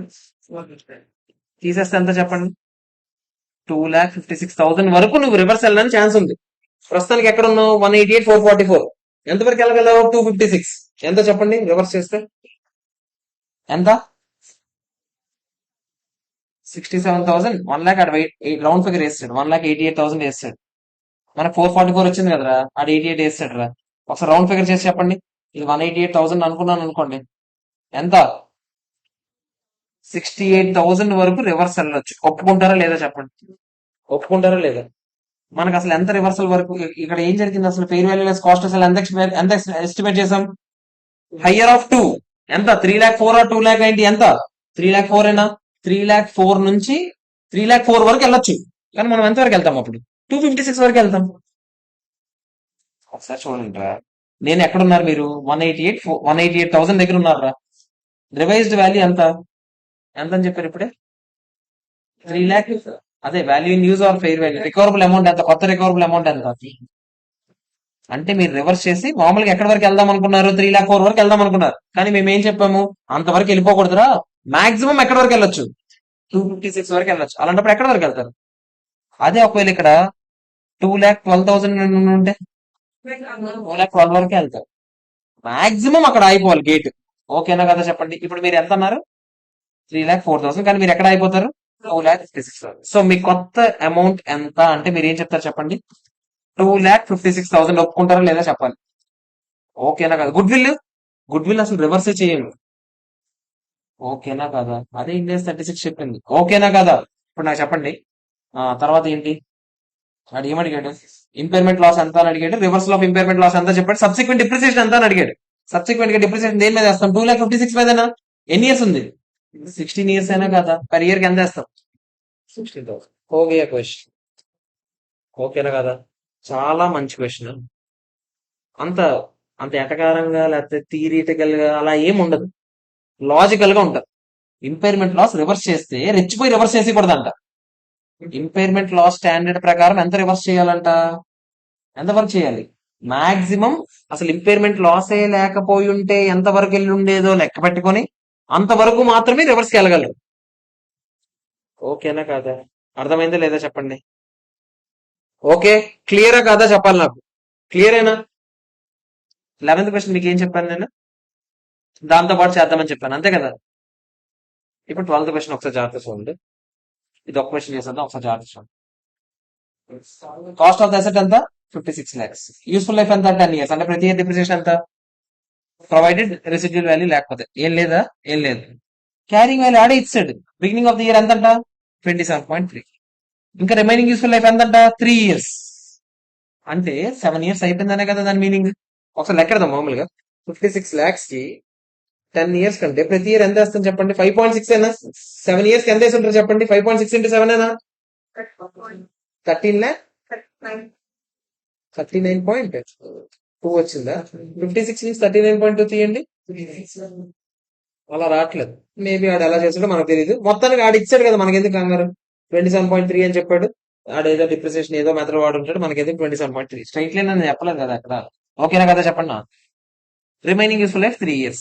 Recoverable amount at the beginning of the year ఎంతంట? 12 lakhs అంట. ఓకేనా? అప్వర్డ్ రీవాల్యుయేషన్ అన్ని లాస్ట్ ఇయర్ ఎంతంట? 14 lakhs. ఆగండి, ఫస్ట్ నాకు చెప్పండి. ముందు బిగినింగ్ ఆఫ్ ది ఇయర్ లో ఉన్నాం మనం, అవునా కదా చెప్పండి? బిగినింగ్ ఆఫ్ ది ఇయర్ లో మీ క్యారింగ్ అమౌంట్ ఎంత ఉంది? 27 lakhs ఉంది. 27.3 lakhs ఉంది. రికవరబుల్ అమౌంట్ ఎంత ఉంది? 12 lakhs ఉంది. అవునా కదా చెప్పండి? రికవరబుల్ అమౌంట్ క్యారింగ్ అమౌంట్ కన్నా తక్కువ ఉందా లేదా? వెంటనే ఏం చేస్తారు మీరు? ఇంపైర్మెంట్ లాస్ రికార్డ్ చేస్తారు. ఎంత? 27.3 minus 12 ఎంత? 15.3. ఒప్పుకుంటారా లేదా చెప్పండి? ఇక్కడ వరకు ఓకేనా కదా? ఓకే, మనకి ఇంకేం అడిగాడు? కరెంట్ ఇయర్ డిప్రిసియేషన్ కూడా అడిగాడు. ఒకసారి జాగ్రత్త చూడండి. ముందు ఇక్కడ ఏం చెప్తున్నాడు ఒకసారి జాగ్రత్తగా వినండి. ఇండియా స్టాటిస్టిక్స్ గురించి ఏం చెప్తారు? Impairment loss of a revalued asset అయితే ఏం చేయాలి చూడండి. ఇట్ ఈస్ రికాగ్నైజ్డ్ యాజ్, మీకు గుర్తు ఇదిరా, రీవాల్యుయేషన్ చేసిన అసెట్ లో ఇంపైర్మెంట్ లాస్ వస్తే మీరు ఏం చేస్తారు చెప్పండి? లాస్ట్ ఇయర్ రీవాల్యుయేషన్ చేశారు 14 lakhs. లాస్ట్ ఇయర్ రీవాల్యుయేషన్ చేశామంటే ఈ అమౌంట్ ఎక్కడ ఉంటది? రీవాల్యుయేషన్ రిజర్వ్ లో ఉంటుందా? ఇప్పుడు మీరు మళ్ళీ ఎంత పెంచుదాం అనుకుంటారు? 15.3 lakhs ఇంపైర్మెంట్ లాస్ వేద్దాం అనుకుంటే ఫస్ట్ 15.3 లో 14 lakhs P&L వేస్తారా? అదే ఫస్ట్ 14 lakhs ఎక్కడ వేస్తారు? రీవాల్యుయేషన్ రిజర్వ్ మైనస్ చేసి ఇంకా ఎక్స్ట్రాగా 1.3 ఎక్కడ వేస్తారు? అంతే క్వశ్చన్. 14 lakhs తీసుకెళ్లి రీవాల్యుయేషన్ రిజర్వ్ వేయండి, 1.3 తీసుకెళ్లి P&L. ఓకేనా కాదా చెప్పండి? ఇప్పుడు కొత్త వాల్యూ ఎంత చెప్పండి? ఇప్పుడే లెక్కెట్టారు కదా కొత్త వాల్యూ. 12 కదా? 12 అయినా కదా చెప్పండి? ఈ 12 lakhs ఇంక ఎన్ని ఇయర్స్ ఉన్నాయి? 3 years ఉందా? ప్రతి ఇయర్ డిప్రిసియేషన్ ఎంత? 12/3, 4. ఓకే. ఓకేనా కాదా చెప్పండి. అరే చాలా ఈజీ క్వశ్చన్ రా. అర్థమైందా లేదా చెప్పండి రా. ఓకేనా, క్లియరా కాదా చెప్పండి. సార్ జాగ్రత్తగా చూడండి రా. ఒక్క క్వశ్చన్, ఒకే ఒక question. Last last and final రా. లాస్ట్ 13th అయిపోయింది కదా మనకి. 11th మనం ఇప్పుడు పైన వదిలిన 2 క్వశ్చన్లు కూడా తర్వాత చెప్తానన్నాను. నేను నెక్స్ట్ స్టాండర్డ్ చెప్పేటప్పుడు చెప్తాను ఆయన. అంతేనా? సో ఫస్ట్ క్వశ్చన్ లో ఇంకేమవుతుంది sir? First set of questions లో 20 ఒకటి వదిలేము. 20 చూడండి. 20 ఒకటి వదిలేము, 21 వదిలేము. అంతే, 20, 21 వదిలేము. అంతేనా? 20 చూద్దాం చాలు. 20 చూద్దాం ఒకసారి ఆపేద్దాం. 20 చూడండి. 20th క్వశ్చన్ చూడండి. XYZ లిమిటెడ్ ఒక క్యాష్ జనరేటింగ్ యూనిట్ ఉందంట. ఏ ఏ అనే క్యాష్ జనరేటింగ్ యూనిట్ ఉందంట. హ్యావింగ్ ఏ క్యారింగ్ అమౌంట్ ఎంతంట? 1000 కోట్లు అంట. ఈ ప్లాన్ కి ఎప్పుడు కొన్నామంట? ఒక బిజినెస్ కాంబినేషన్ లో భాగంగా కొన్నామంట. అందులో 200 కోట్లు గుడ్ విల్ కూడా ఉందంట. అదే అందులో అంటే ఐ మీన్ ఒక గుడ్ విల్ ఆఫ్ 200 crores కూడా ఉందంట. అంటే 200 crores గుడ్ విల్ ఉంది, 1000 కోట్లు ఏదో ఇంకేదో క్యారింగ్ అమౌంట్ ఉంది, మొత్తం 1200 కోట్లు. ఓకేనా కదా? It is depreciated on straight line basis. Useful life 10 years అని చెప్పాడు. గుడ్ విల్ కి డెప్రిసియేషన్ వేస్తామా? ఇప్పుడే చెప్పాను నేను. సో 200 కాస్త ఎంత ఉంటుంది? 200 అని. అంతేనా కదా? 1 year అయిపోయిన వెంటనే 2002 లోకి చెప్తున్నాడు అంటే 1 year డిప్రిసియేషన్ వేసి ఉంటామా? 1000కి 1 year డిప్రిసియేషన్ ఎంత? 100 అయినా కదా? 10 years కదా? 1000/10 100 తీసేస్తే ఎంత చెప్పండి? 900 అయినా కాదు. ఇప్పుడు కొత్త క్యారింగ్ అమౌంట్ ఎంత అంటే మీరు ఏం చెప్తారు? 200 + 900 ఎంత? 1100. ఒప్పుకుంటారా లేదా చెప్పండి. రికవరబుల్ అమౌంట్ ఎంత ఉందంట? 600 ఉందంట. ఇదే చిన్నపిల్లల క్వశ్చన్. 600 ఉందంటే 1100 ఏమో క్యారింగ్ అమౌంట్, రికవరబుల్ అమౌంట్ ఎంత? 600. ఇంపైర్మెంట్ లాస్ ఎంత? 500. ఈ 500 ఫస్ట్ దేనికి అలర్ట్ చేస్తారు? కంప్లీట్ గా ఫస్ట్ దేనికి చేయాలి? Good will. అంటే మొత్తం గుడ్ విల్ ఏమవుతుందో చెప్పండి. 0 అయిపోతే లేదా చెప్పండి. మిగతా 300 దేనికి అలర్ట్ చేస్తారు? Identity places. అంటే 900 కాస్త 300 తగ్గి ఎంత చెప్పండి. సో కొత్త క్యారింగ్ అమౌంట్స్ ఎంత? ఈజీ అయినా కాదా చెప్పండి. ఓకేనా కాదా? అర్థమైందా లేదా? సో చిన్న క్వశ్చన్ కాబట్టి ఇంకొక లాస్ట్ వన్. 100%. అరే 100% గా లాస్ట్ అంటే లాస్ట్ క్వశ్చన్ పక్క. చెప్పండి. డౌట్ వినండి చాలా. అని అనుకోవద్దు. ఎందుకంటే ఆడేం చెప్పాడు? క్యారింగ్ అమౌంట్ 1000 crores అని చెప్పి plant A was acquired in business combination and good will of 200 crores was allocated to it. అంటే ప్లాంట్ ఏకి ఒక గుడ్ విల్ కూడా ఉంది, ఒక 200 crores అన్నాడు. సో అందుకని ఓకే, క్లియరా? అర్థమైందా లేదా? ప్రశాంతంగా ఈ పెద్ద క్వశ్చన్ నేను అలా అన్యాయం చేయను. చిన్న క్వశ్చన్, చిన్న సిగ్గు ఉండాలి నాకు. ఛీ, నేను బతిమాలకూడదు ఏంటో ఏంది కలికాలం అంటే ఇది. ఒకసారి చూడండి. Last question, page number 71. 6 marks వచ్చిందంటారా? జూలై 20 మా అటెంప్ట్ క్వశ్చన్ రా అయ్యా. చూడండి రా, ఇంపార్టెంట్ క్వశ్చన్. 6 మార్క్స్ మనకు వస్తాయి లేదు ఈ రోజు. మరి ఏదో ఒక వర్త్ ఉండాలి కదా. ఈ రోజు చేసినందుకు 6 మార్కులు సాధించామనే గర్వంగా వెళ్తారు బయటకు. So a limited purchase discussion పెడితే మీకే టైం వేస్ట్. కావాలో చెప్పండి, డిస్కషన్ పెట్టుకున్నాను. పర్చేస్డ్ అండ్ అసెట్ ఎంత? 200 lakhs. ప్రశాంతంగా ఆలోచన, క్లియర్ మైండ్, పీస్ఫుల్ గా ఉండాలి. ఓకే. 1/4/2017 లో కొన్నాను. Useful life 4 years. ఇక్కడికే నాకు ఒకటి అర్థమైపోయింది, రెసిడ్యువల్ వాల్యూ లేదు. అంటే ప్రతి ఇయర్ డిప్రిసియేషన్ ఎంత చెప్పండి? 200/4 50 క్లోజ్. 31st March 2018కి వెళ్ళాడు. మనం కూడా వెళ్దాం అక్కడ వరకు. ఫస్ట్ 200 కాస్త ఒక ఇయర్ లో ఎంత డిప్రిషియేట్ అయ్యి ఉంటది? 50 కాస్త ఎంత అవుతుంది చెప్పండి? 150 రూపీస్ బుక్ వాల్యూ ఉంది. రికవరబుల్ వాల్యూ ఎంత ఉంది? వెంటనే ఏం చేస్తాం చెప్పండి? ఇంపైర్మెంట్ లాస్ కింద ఎంత చేస్తాము? అయిపోయి first part of the question. 2 marks. Impairment loss ఎంత అని అడిగాడు. 2 lakhs. 2 మార్క్స్. నిజంగా 2 మార్క్స్. నెక్స్ట్ చూద్దాం ఏం జరిగిందో. మన బుక్ వాల్యూ, కొత్త బుక్ వాల్యూ ఎంత? 150. ఎన్ని ఇయర్స్ ఉంటది? ఇంకా 3 years ఉంటది ఈసారి. 150 కాదు, 120. అవునా కదా? 120 ఎన్ని ఇయర్స్ ఉంటది? అంటే ప్రతి ఇయర్ కి ఈసారి డిప్రిసియేషన్ ఎంత? మన నెక్స్ట్ ఇయర్ కి వెళ్ళినప్పుడు మన బుక్ వాల్యూ ఎంత ఉంటుంది చెప్పండి? 120లో 40 పోయి 80 ఉంటుందా లేదా? ఆలోచిస్తున్నారా? 150 ఉండేదా? 115 కాస్త మీరే తగ్గించి 120కి చేశారా? 120 కదా, ఇకపైన 3 years ఉంటది. సో పర్ ఇయర్ కి ఎంత? 40 డిప్రిసియేషన్. 120 కాస్త 40 పోయి ఎంత ఉంటది? 80 అయినా కాదా?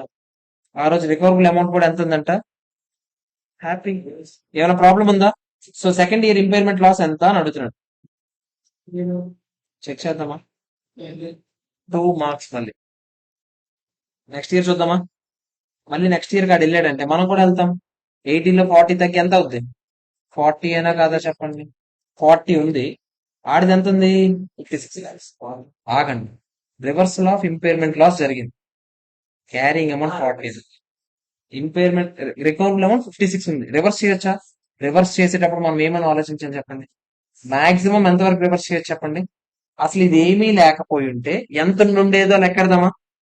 ఇది ఏమీ లేకపోయింటే ఇప్పుడు 3 years అయిందా? స్టార్టింగ్ లో ఎంత కొన్నాము? 200 కొన్నామా? అది కాస్త బై 4 into 3 years కి 50 50 50 వేసి ఉండేవాళ్ళమా? అంటే యాజ్ ఆన్ డేట్ ఎంత అయ్యి ఉండేది అది చెప్పండి? 50 అయ్యి ఉండేదా? నేను అంటుంది స్టార్టింగ్ లో 200 ఉంది కదరా. అసలు ఇవి ఏమీ లేకపోయి ఉంటే 3 years కి 3 years డిప్రిసియేషన్ వేస్తామా? ఎంత 150 డిప్రిసియేషన్ పోద్దా? పోయాక ఎంత మిగులుతుంది? 50 మిగులుతుందా లేదా చెప్పండి? మాక్సిమం 50 వరకు పెంచొచ్చు మీరు. మనకి ఇప్పుడు ఎంత అంటున్నాడు? 56 అంట. కానీ మనం 56 వరకు పెంచుతామా? ఎంత వరకు పెంచుతాం? 50 వరకే పెంచుతాం. 50 వరకు పెంచుతాము. ఎంత ఉంది ప్రస్తుతానికి?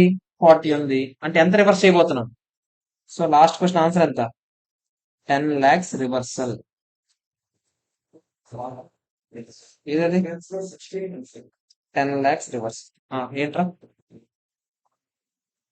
ఓకేనా కాదా? ఈజీగా లెక్క పెట్టుకున్నాం మనం. ఆడు ఏదేదో చేసాడు. మీకు అర్థమైంది డిఫరెన్స్ అమౌంట్స్ ఏదో చేసాడు. ఓకేనా కాదా చెప్పండి? రివర్స్ చేసేటప్పుడు మాక్సిమం ఎంత వరకు రివర్స్ చేయొచ్చు? అసలు ఇవేమీ జరగకపోయి ఉంటే ఎంత ఉండేది అసెట్ వాల్యూ అంతవరకు మాత్రమే మనం రివర్స్ చేయొచ్చు. అంతేనా కాదా చెప్పండి? ఓకేనా కాదా? ఇంకెన్ని ఉన్నాయి క్వశ్చన్స్ మనకి? కట్టండి. లేదు వద్దులే. రేపు చేద్దాం. చంపేస్తున్నా. Okay friends, bye.